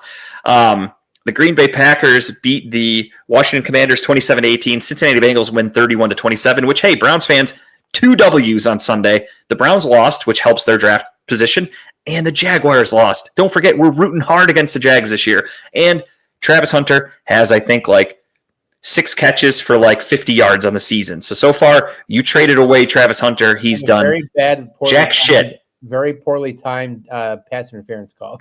Yes, and he basically lost them the game by trying to play defense as well. So, thank you, Travis Hunter. And meanwhile, Mason Graham looked like a fucking dog on Sunday, shutting down Derrick Henry. He looked fantastic. So, Andrew Berry doing a good job. Dallas Cowboys beat the Giants in overtime, 40-37. That was a fucking crazy game, back and forth. I had a parlay going. I think I texted you that. I had, who did I take? I had Dallas, I had the Rams, and I had the Ravens. I did a 3-leg parlay on one of my apps, and I put some decent money on that one because I was very confident in those 3 teams. And then the Giants were winning most of that game, and I text my buddy that's a Cowboys fan. I'm like, dude, what the fuck are the Cowboys doing? And he's like, I don't know. They came out flat today. I'm like, not good. This sucks. I need them to win. And then they get their touchdown at the end of the game, and they take the lead with a minute to go. And I was like, fuck yeah. 45 seconds left. I turn the game off. I go into the kitchen. I start getting ready to cook dinner. And then all of a sudden, I have the TV on in the background. I hear it go, Russell Wilson, oh my God. I'm like, you got to be fucking kidding me. I look down, and there's the fucking Cowboys guys just staring at each other. And the touchdown thing comes up for Malik Neighbors. And I'm like, is this a replay? This has got to be a replay, right? And no, they scored. And then the Cowboys hit a long field goal, tie it up, go to overtime, and they win it in overtime. And, of course, dramatic fashion because nothing can be easy. That kicker, what a fucking leg on that guy. Brandon Aubrey, fucking stud, dude. He's a great story if you're not familiar with it. He used to be a soccer player. I think he kicked a little bit in college or whatever. And then he actually became a software engineer. And he was sitting on the couch one Sunday watching football with his wife. I don't know what they don't say what game, but he was watching the game, and one of the kickers missed a kick. And his wife was like, you could miss those kicks. And he laughed, and he's like, yeah, you're right. I probably could. So he kind of went and got himself back into shape, worked out for some teams, and then got signed by the Cowboys. And now he's kicking 60-yarders it's fucking nothing. So good for him. Great kicker. Wish the Browns could have gotten him, but what can you do? Lions beat the absolute dog shit out of their former offensive coordinator, Ben Johnson. They win 52-21. Huh? That was, which is kind of fucked up if you think about it, because is Dan Campbell mad at him for taking a promotion with another team? But he could be a little pissed he took it in the division. That could be the one thing. Because, if I'm a head coach and my coordinators get another job, I'm happy for them. That makes me look good of hey, I'm making these guys, my tree is spreading in the NFL. But going in your division, that's kind of a little bit of a fuck you. Because a lot of jobs are open. He knew it was personal, too, at the end of that game when they had the conference with them. I forget the exact wording, but somebody asked him about it. And he's like, well, it is what it is. I mean, I kind of expected we were going to do that. You know, he kind of knew it was coming, you know, if they got to the point. So, yeah, it's just, you know, there were a lot of other positions opened up in the NFL. I mean, just looking at it, like, who did we have available? The Jaguars they got a new head coach. The Cowboys got a new head coach. The Patriots got a new coach. The Saints got a new coach. Jets got a new coach. Yeah, so there plenty of teams had availabilities. And Ben Johnson's like, let me stay in the division here and go to Chicago, which was probably the best situation, but just not a good thing to do when your division rivals are much better than you. So that was a fun one. The Rams beat the Titans 33-19. Cam Ward, I don't know if you saw it, had one of the worst touchdown throws I've ever seen. He ran all over the field like he was lost, and he literally, I'm not kidding you, they were in the red zone. He ran all the way to the right sideline and threw the ball across his body to the left side of the end zone. Yeah, I did see that, yeah. That's like the number one cardinal rule for quarterbacking is you never throw across your body. He did it. It succeeded. And people were like, oh my God, Cam Ward, he used to do this in college. It's great to see him do it in the NFL. And everyone's like, people with intelligence, I should say, are going, yeah, not really something you should be rewarding because just because you got away with it doesn't mean it was a good play. And I was like, yeah, that's very true. That was probably one of the dumbest throws I've ever seen. But it worked, but they lost, so whatever. Excuse me. Patriots beat the Dolphins 33-27 in a nice, fun game. San Francisco and Mac Jones win 26-21. New Orleans made a slight comeback at the end, but it was never really close. Speaking of not close, Buffalo beat the shit out of the Jets 30-10. Justin Fields got hurt. Of course, he is going to miss this week with a concussion. Brock Purdy got turf toe. We talked about a little bit last week that he was questionable. He is at least going to be out a month, so they're going with Mac Jones. And I'm trying to think, did I skip any other quarterbacks in the beginning there? No. Obviously, Joe Burrow, we talked about, he got the turf toe. He's going to miss a while as well. He has to have surgery. Did you see the meme of it's of Joe Burrow, and it's like, guess how many working toes I have? And it's and it's number 9. I saw that. So Joe Burrow got like turf toe. He has ligament damage in his toe. He's going to have surgery. So Zach Taylor had to come out today and kind of say like, hey, we're not ready to say he's out for the season yet. So it could be a lot worse than people actually realize. He might miss the year. It's funny because I honestly had him getting hurt by week 4 or 5 and being out for the season because of he's not getting protected. I didn't think it'd be turf toe surgery, but I thought it for sure would be like concussion protocol or a broken leg or something, right? But yeah, I mean, that sucks. What is that offense? They need to draft some big boys up front. Yeah, that's the funny thing. When they took Jamar Chase, I had them in our mock draft. I said they're going to take Penei Sewell, the offensive lineman from, I think he went to Oregon, and they didn't. They took Jamar Chase. Okay, Jamar Chase is arguably the best wide receiver in football. Great. Sewell's one of the best offensive linemen in football, and he's holding up Jared Goff pretty fucking well. And I'm guessing Joe Burrow would probably rather have an offensive lineman than Jamar Chase for a team that at the time already had T. Higgins. I think they had Taj Boyd at the time. Like, they had a pretty good receiving room, and they went all in for Jamar Chase, which, again, he's great. He won the Triple Crown last year. They went to a Super Bowl together. But an offensive lineman would probably be a little more beneficial for your franchise quarterback, but what do I know? Not the sexy pick, though. Not the sexy Exactly. We'll talk about it as we get to the picks, though, but there are a lot of banged-up quarterbacks. I think there's like 5 starters out this week, if not more, so we'll talk about all those. Seahawks beat Pittsburgh 31-17. Sam Darnold just lit them up. Pittsburgh does not look like a good football team, even though they won week 1 against the Jets. They made the Jets look like a very good, competent football team. Buffalo quickly was like, no, you're not. They put them right back in their place. But Seattle gets the W in Pittsburgh. Baltimore, of course, beats the Cleveland Browns 41-17. Colts win 29-28 on a weird ending with Denver getting a penalty for jumping over the center. That game fucked in my parlay. I was like, yeah, that was a tough one. Denver was a lock. I'm guessing a lot of people did that Circa Survivor thing. They probably picked Denver, and that backfired on them, so that sucks. Arizona wins 27-22 in a game that was never really as close as the score indicates. Eagles win 20-17. That was a very good game, too. A nice defensive battle. I also learned some shit about the Eagles that I didn't know. I didn't know that Jalen Hurts, it's week 2, or going into week 3, Dylan Gabriel has more passing touchdowns than Jalen Hurts, and Dylan Gabriel played 1 series. Jalen Hurts has 0 passing touchdowns. He didn't even hit 100 yards last week. He didn't throw the ball more than, I think, 10 yards in the air on Sunday. They, for some reason, they're not letting him throw the ball. It's kind of weird. But, I mean, they're 2-0, so can't argue. But You Interesting. hope that Barkley doesn't get hurt because that's their whole offense. Yeah, their entire offense goes out the window then. Yeah, I mean that's literally it. Then you have the Falcons beating up on the Minnesota Vikings 22-6. JJ McCarthy looked like dog shit, and then again he is also out for a while. Who knows with an ankle sprain. Tampa Bay wins 20-19 with Baker's last-minute drive of checkdowns, and the Los Angeles Chargers beat the Vegas Raiders 20-9. Let's talk about that game a little bit here. Let's talk about it. So first and foremost, Baker Mayfield, of course, didn't look great for most of the game. There were a couple balls he threw that the Texans dropped for interceptions. Happens. I'm not knocking him for that. Again, one of my analytic guys that I follow, they chart turnover-worthy plays, like plays that should have been turnovers. And Baker Mayfield is leading the league with turnover-worthy plays, albeit he has 5 touchdowns, 0 interceptions. Everyone's kind of saying that like it's kind of only a matter of time before the defenses actually start catching these, and that's going to change shit.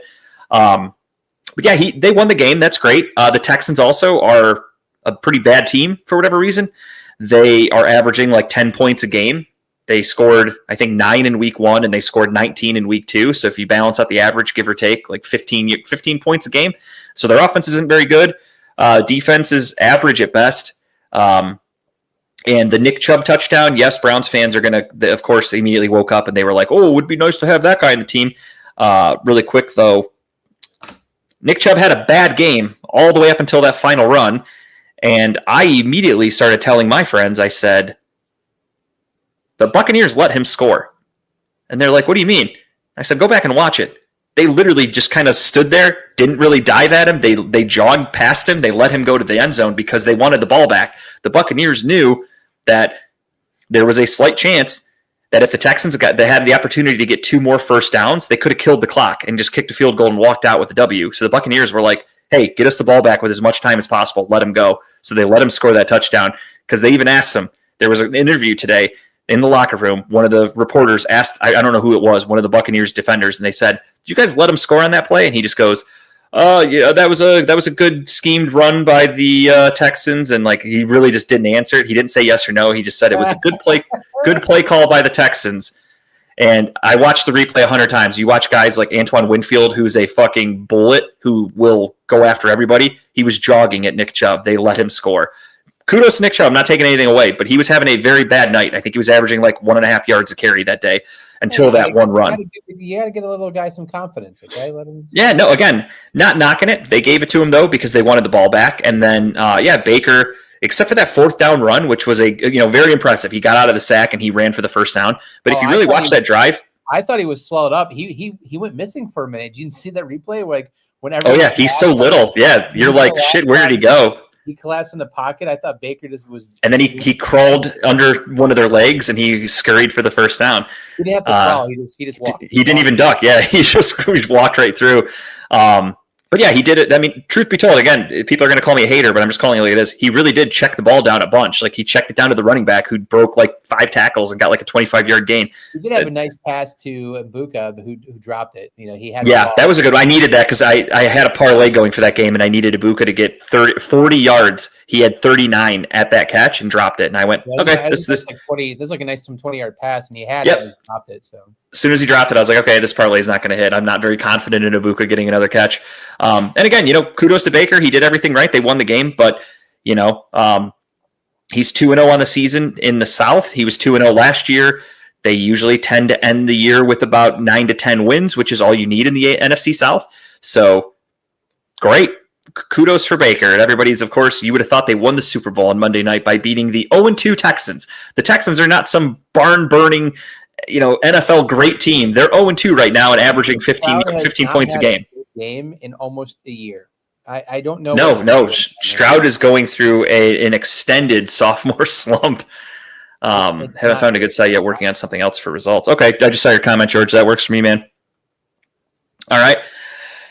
So that's your week 2 results. The scores, I'll get those to George. George, if you were able to track your scores from week 1, because I said again I didn't. So if you were able to do that for me, I can give us the scores. We're not doing picks yet. I just want to go over the record right now. So Kyle went week 1. Kyle went 14-3. I went 10-7. Week 2, I went 13-4. and Kyle went 15-2. George, unfortunately, almost 500 with a 9-7. So not a great start for George there in week 2. And again, I don't remember who you picked week 1, George. So if you can go back and get me those results, I will have an updated, accurate scoreboard for you as well. Hey, it was almost. If they would have turned around and just, ifs, ands, or buts, the Giants, George, and the Jags, it would have been a different story. If my aunt had balls, she'd be my uncle. You know what I mean? So unfortunately, they don't count. Touche. Hey, we have this participation trophy, George. You can. Hey, we appreciate it. We appreciate you joining. Just you make us feel better about ourselves a little bit. So that's the one nice thing. Wait till you see this week. I am very much looking forward to it. Trust me. So I'll do those later. We'll do the scores, but really quick. So we know who not to pick. It makes our lives a little easier here. Yeah, George, you're starting off because if I have a 50-50, I'm going to wait for you to say something, and then I'm going to go. I know, I feel better now. Really quick, though, I do want to talk about the Guardians. They're currently winning 1-0 in the top of the 6th. They are basically in must-win playoff baseball. It is 4-2. Here we go. We got some scores. Bottom of the 3rd, Royals are beating the Mariners 3-2, and the Athletics are currently beating the Red Sox in the top of the 5th 4-2. Rangers and Astros 0-0, bottom of the 1st. Those are all important games. We obviously need the Red Sox, the Mariners, and realistically, we probably need the Astros to lose more than anything because we play the Rangers next week, so we would control our own fate there. So we need an Astros loss, need a Red Sox loss, and really need a Mariners loss. That would help the Guardians. The Guardians are on a fucking heater, but unfortunately, so are all the people that are ahead of them, and it's not helping them. Here's your standings right now for the wild card. It's the Yankees, it's the Astros, Red Sox, Guardians, Rangers. Again, Guardians keep winning, but so do all the teams ahead of them, and it's not helping them gain any ground. Seattle currently leads the West for them, so that's why it's important to watch the Astros and Mariners, and both of those teams losing would be tremendous if the Guardians can pull out another victory tonight. But time will tell. The one really cool thing is it is a Wednesday. It is September 16th, and playoffs don't start for another 2 weeks, but every game the Guardians play until they're officially eliminated is going to feel like a playoff game. Last night's game, I don't know if you watched it, was fucking awesome. So there's a base hit. Did the Guardians score? They did. It's 2-0 Guardians. There's an RBI base hit for Angel Martinez. I think that was Martinez. Yep. So the Guardians game last night was fucking awesome. The Guardians go into the bottom of the 9th with Cade Smith up 1. Cade Smith gives up the game-tying home run to, I believe it was Kerry Carpenter. 2 outs, bottom of the 9th. Fucking again, playoff atmosphere. They tied it up. He's kind of taunting everybody as he's rounding the bases. So the Tigers are feeling great. They're like, fuck yeah, we gotcha. Then you go to the top of the 10th. Guardians hit, I think, 4 straight doubles, and we're just fucking crushing it. All of a sudden, the Guardians have a 4-run lead. I think it was 7-3 in the top of the 7th. Then the Tigers come up. Tigers get a 2-run home run in the bottom of the 10th, and Guardians win 7-5. I think that was the final score. I know they won by 2, but great game. Again, playoff atmosphere is really fucking awesome. Today, again, they're up 2-0 right now in the top of the 6th, and if they can hold on for this game, they've got Tarek Skubal they're facing tomorrow for a nice day game against Detroit. Really, again, every night, every day is a must-win game. They go to Minnesota this weekend for 3 games. Minnesota's not a good team. They sold everybody at the trade deadline. The only problem, though, the only thing to be a little concerned about, supposedly going to be very wet in Minnesota this weekend. They're expecting a ton of rain to the point where they're looking ahead already at like what days might have to have double headers because of how much rain is expected to be there. So if they do get these games played, it could be very ugly because of the rain. So that's, Guardians have to grit it out, play some small ball, as long as their pitching staff can keep doing what they're doing. But that'll be a fun thing to keep an eye on for the future. So I'm not going to go over the rest of Major League Baseball because we're a little behind on time. We started a little late because I was having audio issues. My headphones weren't working for some reason. I couldn't get any sound, so I had to restart some shit. And George and I were doing a little bullshit, and so we got a little late start. And then I went on my long rant about the world and politics and all that stuff, which is always fun. And we are ready for week 3 picks, ladies and gentlemen. Let's get right into it. Ooh, and George has the spreads up for us. Thank you, George, the man. Straight from ESPN as well, by the way. I like that chart, man. It's almost like this guy adapting. I found this. I I found this. This site has them for every week, and I'm Is going that to George copy in the it. corner? Like, is that a mini me George? In a Yes, circle I there? do like him that way. I do love the mini George. Yeah, I All found right. this site, and I said I'm going to use these. This is really nice. I like it. All right. Really quickly, let me just get all of our scores up here. So I am currently sitting at, 23-11. Kyle is sitting at 29-5. And again, right now for George, I have 9-7 because I need your week Yeah, I one gotta go scores. If back you can and- go back and get those, Yeah, I but gotta go watch week 1. we have time. I'll get 'em. And if your number seems a little high, I probably will fact check you just because you might be trying to buy a couple No, games. believe me, I've done this Get 'em- long enough. I don't need to Basic 10 and manipulate 7 or numbers. something or whatever. I don't know. 10 and I'm 7. gonna have to just verify. I'm gonna audit your picks. Let's just say that whatever score you give me, it's being audited. All right, so let me take a look at these. If I'm being honest, I have not looked at any spreads yet, and I am curious. So These are give straight me- off of ESPN as you requested, Okay. as of 5:00 today. Okay. Yeah, I just wanted to see a couple things. I already got my pick. I'm good. I think I have mine as well. The only thing. I don't think this is updated though, because I don't think the spread for one of them is accurate. Let me just double check. This is as of 5:00. I should say 5:30 because I was scrambling to get this done today. I think you duplicated one of them. Just so you know, the Raiders Commander spread's 3.5, not 6.5. I only know that because that's going to be my pick of the week.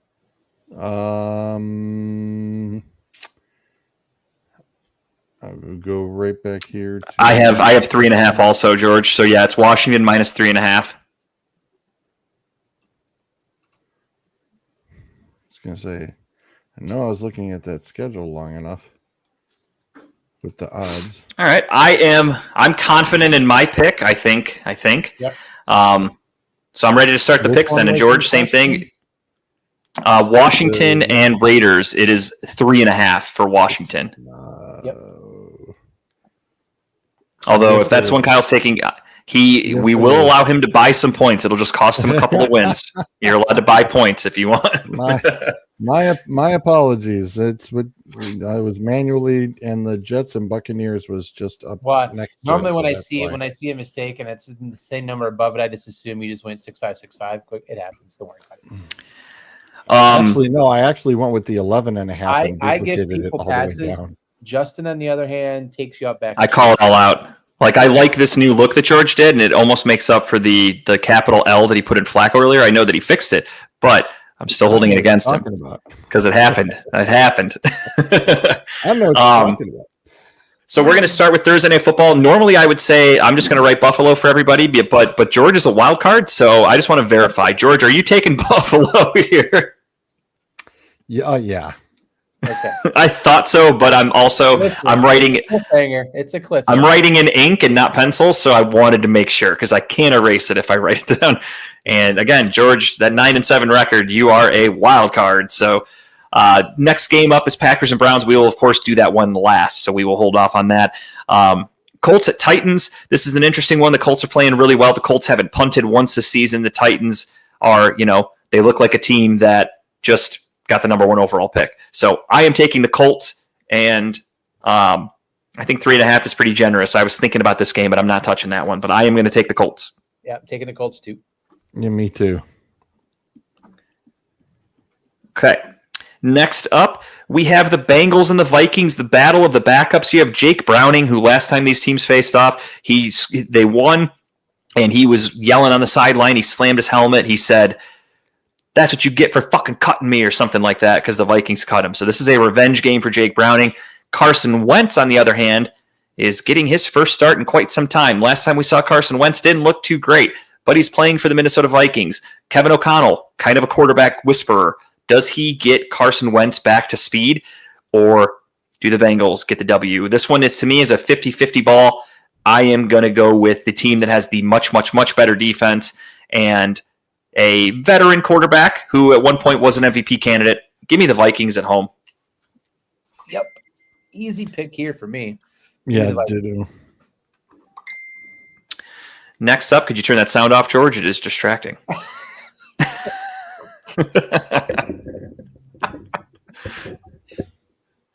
Next up, we have the Steelers at the Patriots. I personally haven't been too impressed by the Patriots. They look like a pretty average team. I know they won last week, but again, that was against the Dolphins.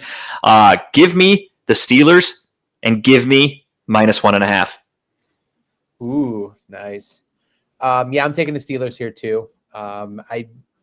Patriots are just, I don't know. I like the direction that team could potentially go. I don't see them winning this one. So yeah, give me the Steelers. Yeah, I think this one's going to be a little bit tough. I think their defense isn't good enough to shut down Aaron Rodgers, who's actually playing decently right now. So yeah, I am comfortable with that pick. George, you're taking who are you going with? I'm not buying. I'm taking the Patriots. Interesting. Okay, here we go. I think the Aaron Rodgers. I think he threw too many people under the bus in his press conference, and I mean somebody's gonna hang this week. At this point, that's just normal Aaron Rodgers weekly press conferences. I'm so used to that. But thank you, George. You made me feel more than confident in my -1.5 pick right now. So thank you. All right. Next up, we have the Rams at the Eagles. This should be a good one. Both teams 2-0. The Rams are finding ways to win. They're a gritty team. Eagles are kind of looking questionable. Again, if their run game isn't working, that's kind of all they have right now.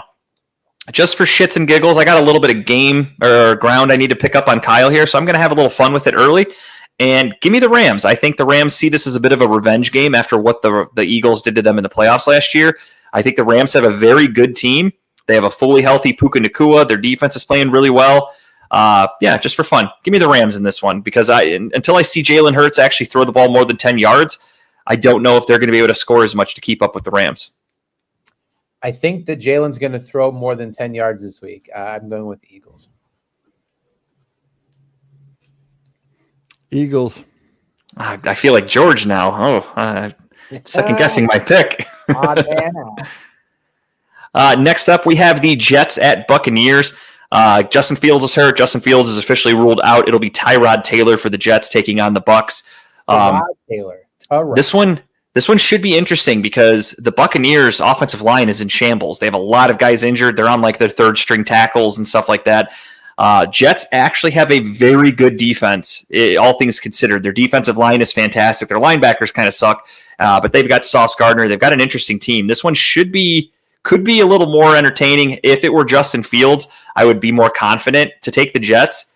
But without him, I'm going to take the Bucs, but I'm not. This is a 50-50 ball for me, and I'm going to take the home team. So give me the Bucs here. But I could see this one going either way. Give me the MVP Baker. Let's go. Yep, I'm on that bandwagon too. All right. Raiders at Commanders. This is an interesting one. You've got Marcus Mariota starting for the Commanders because Jaden Daniels has a knee injury, and you have the Raiders who are coming off a 3-interception, awful fucking performance from Geno Smith. Ashton Genty has looked like he doesn't belong on a baseball or a football field. I don't know what to make of this. I don't like the Raiders going all the way across the country to the Commanders, even though it's Marcus Mariota. I do like Dan Quinn as a head coach. Give me the Commanders at home. Give me the Raiders plus 6.5, right? Because it's on the screen. 3.5 for Kyle here. Again, you can buy points. It'll cost you 3 of your victories, though. Give me the Raiders plus the 3.5. Okay. And George. No, it's going to be Commanders. Oh, shit. Kyle's gaining another game on me there. I'm just kidding. Next up, we have the Falcons at the Panthers. Panthers look like a very bad football team. Atlanta looks like they're kind of coming to their own. Their defensive line looked fantastic against Minnesota. And again, they were my secret surprise pick to possibly win the South. So give me Atlanta. Dirty Birds. Give them to me. Yeah, I'm going to take Atlanta and the points on this one. Ooh, okay. Atlanta minus 3.5 for George. Next up, we have the Texans at the Jags. This is an interesting one. Both quarterbacks struggling. Trevor Lawrence is looking like a bust more and more by the day. Him and his new head coach, Liam Cohen, were in a yelling match on Sunday. Very disorganized franchise right now. The Texans, kind of the same thing. Truthfully, watching that Texans game on Monday night, I didn't watch them week one, so I'm watching them for the first time, and I'm going, their offense looks fucking terrible. They're making horrible play calls. They were on the goal line, and they threw the ball 3 straight times, and 2 of those calls were just awful play designs. Very poorly coached team, if I'm being honest, for Houston. So it's kind of a battle of which team's going to suck worse. I think the Texans get back on track, though. Give me Houston. Yeah, give me Houston here, too. I would hope they get kind of things going here, but I just don't like I don't like the Jaguars at all. I don't trust the Jags at all. I need the Jaguars to go 0-16 this year. Yep, 17. Sorry, 17. Actually, they won a game. So, yeah, if they can continue to go 0-16 the rest of the way, that would be fine with me.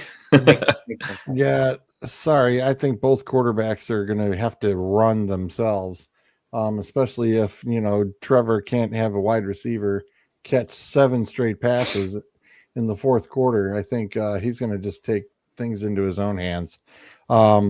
These two teams always put up a dogfight. It's always been high scoring, but I like the Jags kicker in the end, so I'm going to take Interesting. Okay. I think we see that 70-yard field goal. We could. Depends on the weather. We are in hurricane season in Florida, so you never know what it's going to be like down there. Oh, so he gets extra wind behind it. Okay. Yeah, that or it spirals and gets sucked away like the Wicked Witch of the West, but we'll see what happens. Down. You relax, Mr. Brownie. Relax. I hate the Jags. I need them to lose. I'm not talking nicely about them all year. Broncos at the Chargers. Broncos look like a very beatable team. Bo Nix is struggling. The Chargers look like a team to be reckoned with. Harbaugh has the defense playing lights out. Offense still struggling a little bit, but they're kind of finding their own way. 50-50 game for me. I always go with the home team. I'm sticking to that, and I will go with the Chargers. Yeah, this is going to be a good game, though, I think. But I definitely am going to take the Chargers here, but it's going to be a fun one to watch. Yeah, this is a tough one. 50-50 ball for me, like I said. I don't think it's that hard. I think the Chargers are legit at this point. I went through it last night a little bit on 2-0 teams who are. They'll be without Khalil Mack, though, I think. It could look like Khalil Mack broke his arm on Monday Night Football. That was a pretty wicked hit. So that's a huge blow to their defensive line because obviously they don't have Bosa anymore. Yeah, that is a downside. But no, I'm taking the Chargers too. All right, we got a sweep. Speaking of sweeps, does anybody want the Saints in this game? Yes. Did not think so. Give me a Seattle sweep. Yeah, not after what I saw the Seahawks do to Pittsburgh after being down to them. I was like, wow. Yeah, but again, I think Pittsburgh just sucks. So I'm not really I don't know. Pittsburgh's just not a good team. I don't know what to make of them yet. They've had 2 weeks where their offense looked great and the defense looked like shit. Then the next week the defense looked okay and the offense looked like shit. So they are definitely a questionable team. But the Saints, there's no question they suck. Yeah. So, yeah, Seahawks all the way. Next up, Cowboys at Bears. 2 teams, I don't know what to make of them. The Bears have looked fucking atrocious this season. The Cowboys are 1-1. The Cowboys have been in the first game against the Eagles. That was a very close game. Second game, they almost lost to the Giants. I don't know what to make of them. However, I just don't trust the Bears. You got the head coach already calling out the players, basically saying that they're not practicing hard enough. Does that get them to play better on Sunday, or does that actually make things worse? For a rookie coach calling out a guy like Caleb Williams, who I'm not a fan of to begin with, I have to go, even though this is kind of a 50-50 game just based on the spread, I'm going with the Cowboys just because I'm going to go with which team I think has the better players, and to me, that's the Cowboys. So give me Dallas. Yeah, aren't you surprised by that spread? I mean, I was shocked that it said the Bears were favored. I was scratching my head going, what? Wait a minute. I mean, you get a couple points for being the home team, so I get that.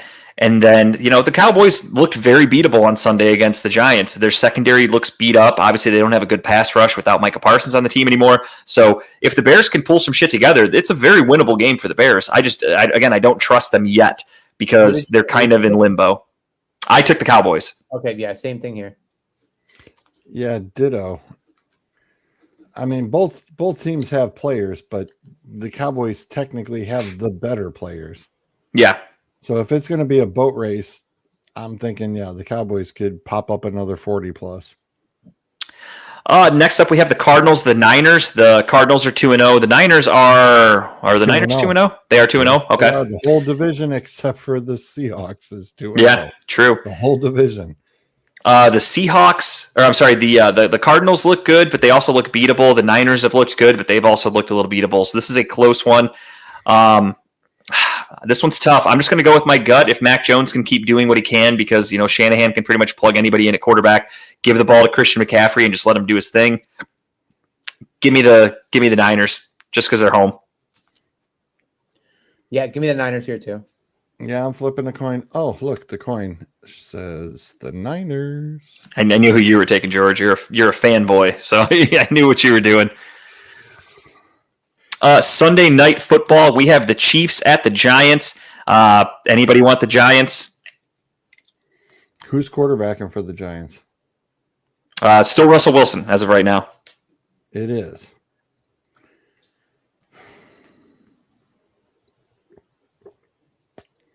I don't know if the Chiefs offense can get their heads out of their rear ends. Being 0-2 to kick off. Nah, I think Kansas City could get their heads out of their butts. Could, but if the Giants beat them, woo! Oh, benchwarmer Brandon's going to have a field day with that meme. I feel like they won't. Vegas has that spread pretty high. I think Vegas is pretty confident that the Chiefs are going to have no problem on Sunday. Well, they've been confident before.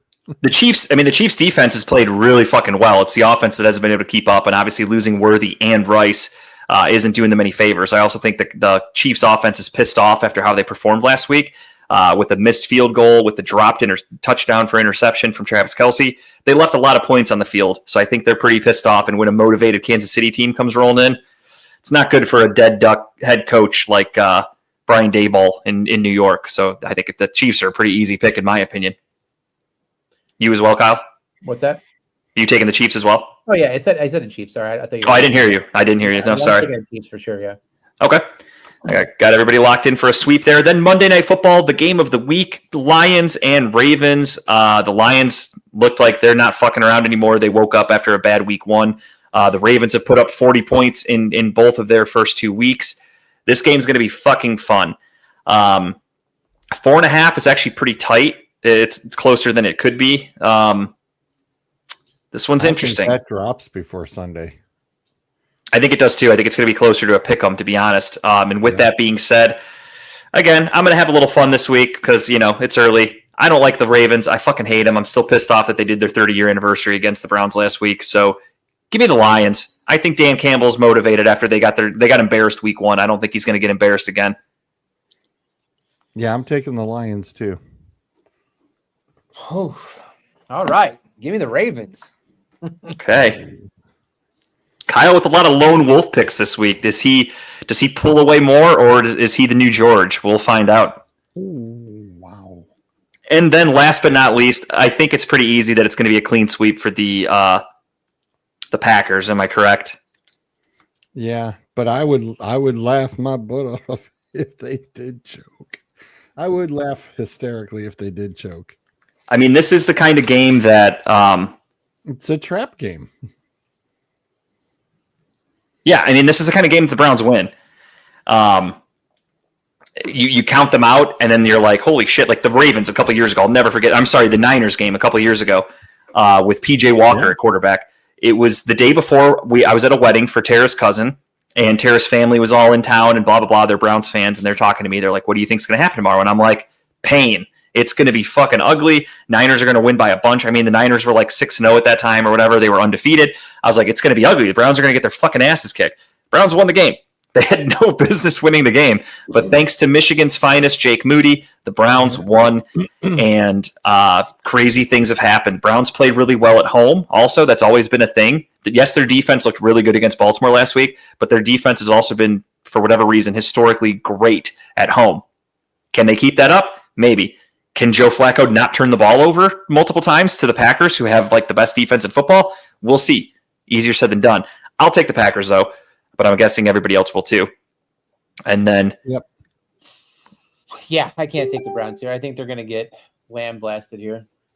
Okay, so with that being said, we'll preview the game a little bit, and obviously there may be a way the Browns can find a victory. But again, my breakdown for the games this year until the Browns actually prove that they're a competent football team, which I don't think they're interested in doing, is let's watch the rookies. The week 1, Carson Schlesinger was fucking fantastic, as was Dylan Sampson. Week 2, as was Harold Fannin also in week 1. Week 2 rolls around, and you've got Quinshon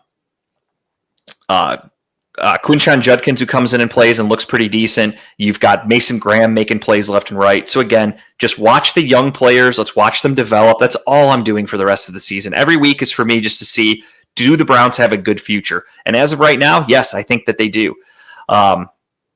These young players look good. The Browns, of course, are going to need some work in the offseason. I know it's easier said than done, but of course, the other thing that Browns fans are stupid about is when you try to talk to them about what a team needs, they immediately just go, "Oh, how are you going to do all that?" And it's like, well, you do have like 10 draft picks. You have a free agent class. You have undrafted free agents. You have trade capabilities. There are ways to acquire talent in the NFL because the Browns are going to need pretty much almost one of every offensive lineman for the most part. Jack Conklin will be gone. I don't think they keep him. I wouldn't be surprised if Joel Bitonio retires. Ethan Posic's not getting any younger. Wyatt Teller's not getting any younger. Could possibly be a trade person to get a little cap off the books. And DeJuan Jones has looked less than ideal at left tackle. So either DeJuan Jones gets moved over to right tackle, and then you still now have to fill at least 3 other positions on the offensive line, or you could be looking at a total overhaul on the offensive line to be determined. Quarterback, obviously, I think is going to be addressed. Wide receiver needs to be addressed. If they trade David Njoku, that will need to be addressed. Plenty of holes. Greg Newsom's a free agent after this season. If they keep him, great. If they don't, we need more secondary help. So plenty of holes for the Browns to have to fill in the offseason, but that's a conversation for another day. As of right now, we're taking on the Green Bay Packers. Green Bay Packers have Micah Parsons. They have one of the best defenses in football. Offensively, Jordan Love is getting shit done. Josh Jacobs looks like a pretty decent running back again. Last year, he had a great year, his first year in Green Bay. If the Browns defense can play as well as they have been playing, they can keep themselves in this game. But it's a matter of, can the offense actually figure some shit out? As of right now, I'm not too confident. It's been 2 games. We've scored 16 and 17 points in each of them, 17 being generous in week 2 because of the last drive touchdown for Dylan Gabriel. So, Browns look like shit. They look like they can't beat anybody. The Packers look like world beaters that cannot be beaten. With that being said, we're all taking the Packers. I don't really have much of a breakdown other than let's stay healthy. That's the best I can come up with. I was just going to say that, look, I'm not looking for much out of this game other than A, staying healthy, and B, continuing progress with the new players that we have, right? I want to see Junkins at least look decent or better, maybe get some more breaks, get through tackles. I want to see Fannin still continue what he's doing. I want to see Mason do well in defense. I just want to see the newer players continue to grow and not get hurt. I'll count that as a win if we make it out of here with no injuries.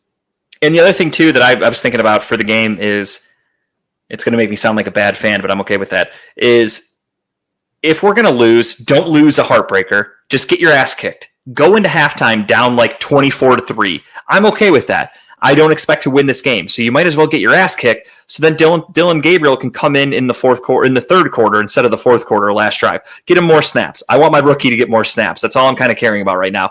I have reached my breaking point with Joe Flacco. And you know me, I love Kevin Stefanski, so I'll defend him tooth and nail, and I get why they're doing it. You don't want to force Dylan Gabriel into this game, into these tough opponents early in his career. He's a 3rd-round pick, for God's sake. There are 1st-round picks. Look at Jackson Dart. Has not played yet in an NFL game. Yet there are Browns fans saying start Dylan Gabriel against much tougher opponents with much weaker players on offense. At least if you play for Jackson, if you're Jackson Dart, you get to throw the ball to Malik Neighbors. We don't have a Malik Neighbors type of offensive player here in Cleveland. So wanting Gabriel to go out there and play this early, I think, is malpractice, and I am okay with the Browns not doing it. However, Joe Flacco is frustrating as fuck. I think Browns fans need to realize that Kenny Pickett was supposed to be your starter, whether you like it or not. I didn't believe it at the time. I thought we would draft a rookie and, move on. But the more I saw it, yes, we did draft 2 rookies, but they're not ready for day 1 play. So Kenny Pickett was supposed to be your day 1 starter. Kenny Pickett got hurt. Plans had to change. That's why they traded him to Vegas. I think I 100% in my heart of hearts think Kenny Pickett was supposed to be our day 1 starter. Do I think that changes anything for the offense and for the record? For their record? I don't. I think we'd probably still be 0-2. Maybe it makes that Bengals game a little bit better, but also Joe Flacco had a really good game against the Bengals. He threw for like 200, 300 yards. The 2 interceptions he had were drops by the wide receivers. So I don't think he did anything wrong. That's why I don't really think a different quarterback wins that game. Kenny Pickett against the Ravens definitely doesn't win us that game. So that one doesn't really matter. But Joe Flacco just looked so old. And at 40 years old, a Super Bowl winning, Super Bowl MVP quarterback, possible Hall of Famer, is making these fucking horrible throws and horrible decisions and making turnovers. That's where I'm kind of like, all right, I don't want that. If we're going to lose, at least lose in a nice, like, respectable way, not because your 40-year-old quarterback is just pissing down his leg. I can't live with that, but I get it. We have a tough schedule. So if Dylan Gabriel's not starting by like week 5 or 6 and the Browns are winless or have like 1 win and we've looked like shit, then yeah, maybe there would need to be some questions about Kevin Stefanski's job, because I'm going to be pissed off as a Browns fan, not thinking we're going to win much, but I'd like to see Dylan Gabriel play in meaningful games. So we'll see how that goes. I don't have a magic ball, so I can't predict the future. One thing I want to shout out though is if you guys are interested, I think I might be joining Guardian Guy Greg on the 5th of October, that the game in England against the Vikings. He is going to Noble Beast, the brewery downtown. They're hosting an English breakfast buffet for the game. All you can eat, bunch of food that you would eat if you were in England, which I thought was kind of cool. Coffee and tea, and then they have drink specials. So I was like, that's actually kind of cool. Some of that food would be kind of fun to eat while you're watching a game in England. I think the last time the Browns played in England, I went and watched it at like the Hooley House or something like that. So going to a bar at 9 a.m. to watch football, pretty fucking cool. So I might be doing that and joining Greg. I'm not positive yet. I got to figure out some things with Teddy and Tara and babysitters and all this kind of shit. So working out the details, but I might go. I think it's $35 a person if you buy the tickets in advance. So not that bad. I'll see what happens. And that's for October 5th. I saw Greg's message. I thought about that, but I think I got something going on that day. Yeah, it's for the game in England. So they're doing like an English buffet thing. I thought it was a pretty cool idea. So I'm considering it. I think Greg said right now it's just him and his buddy going.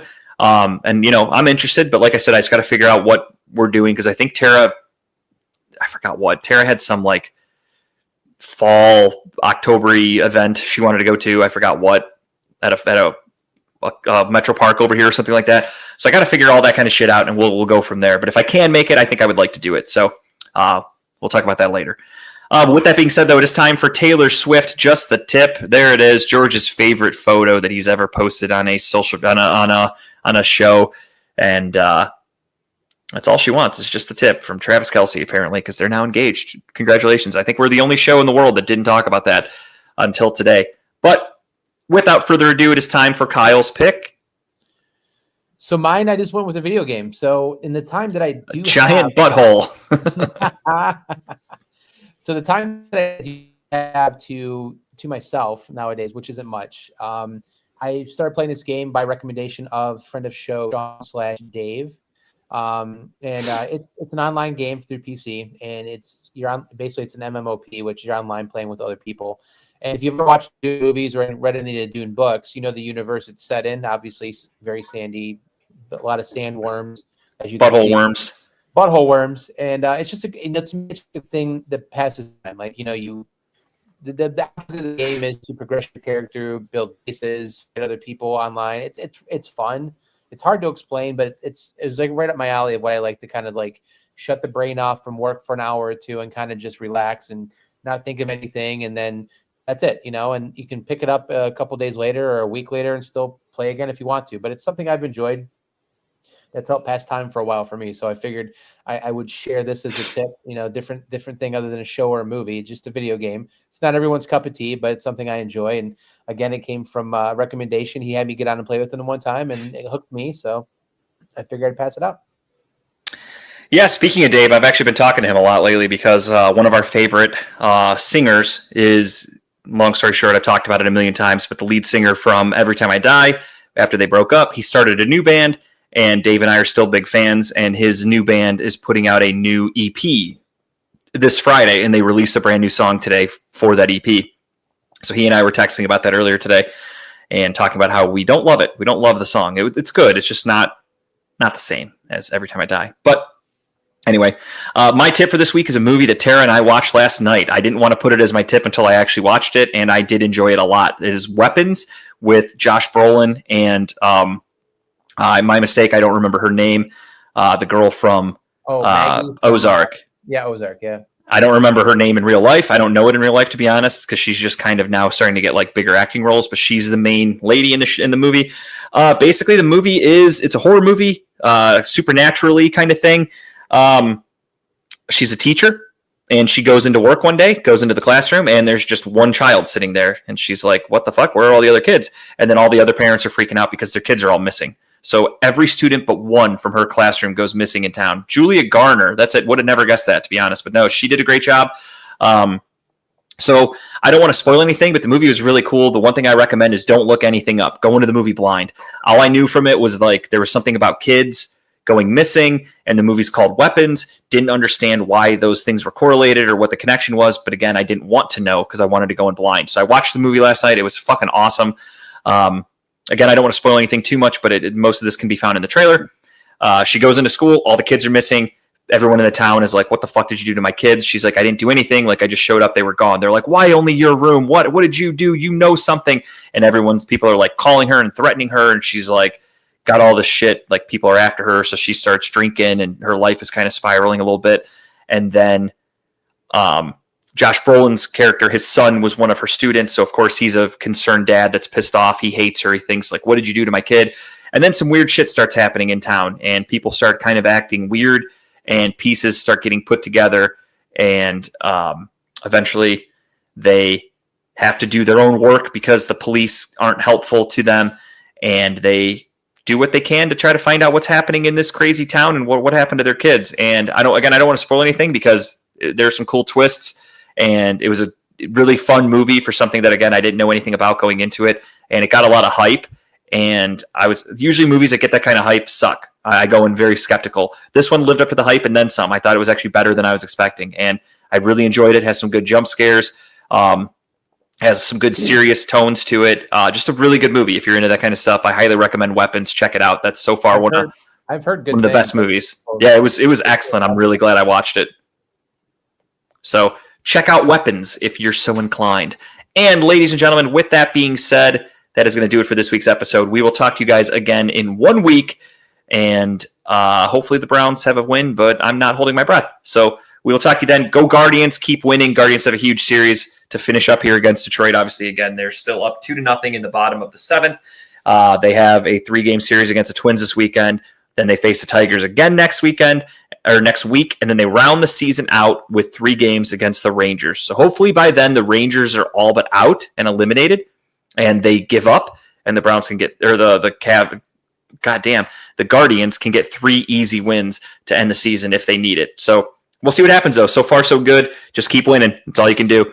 Last I saw today, their magic number was 17.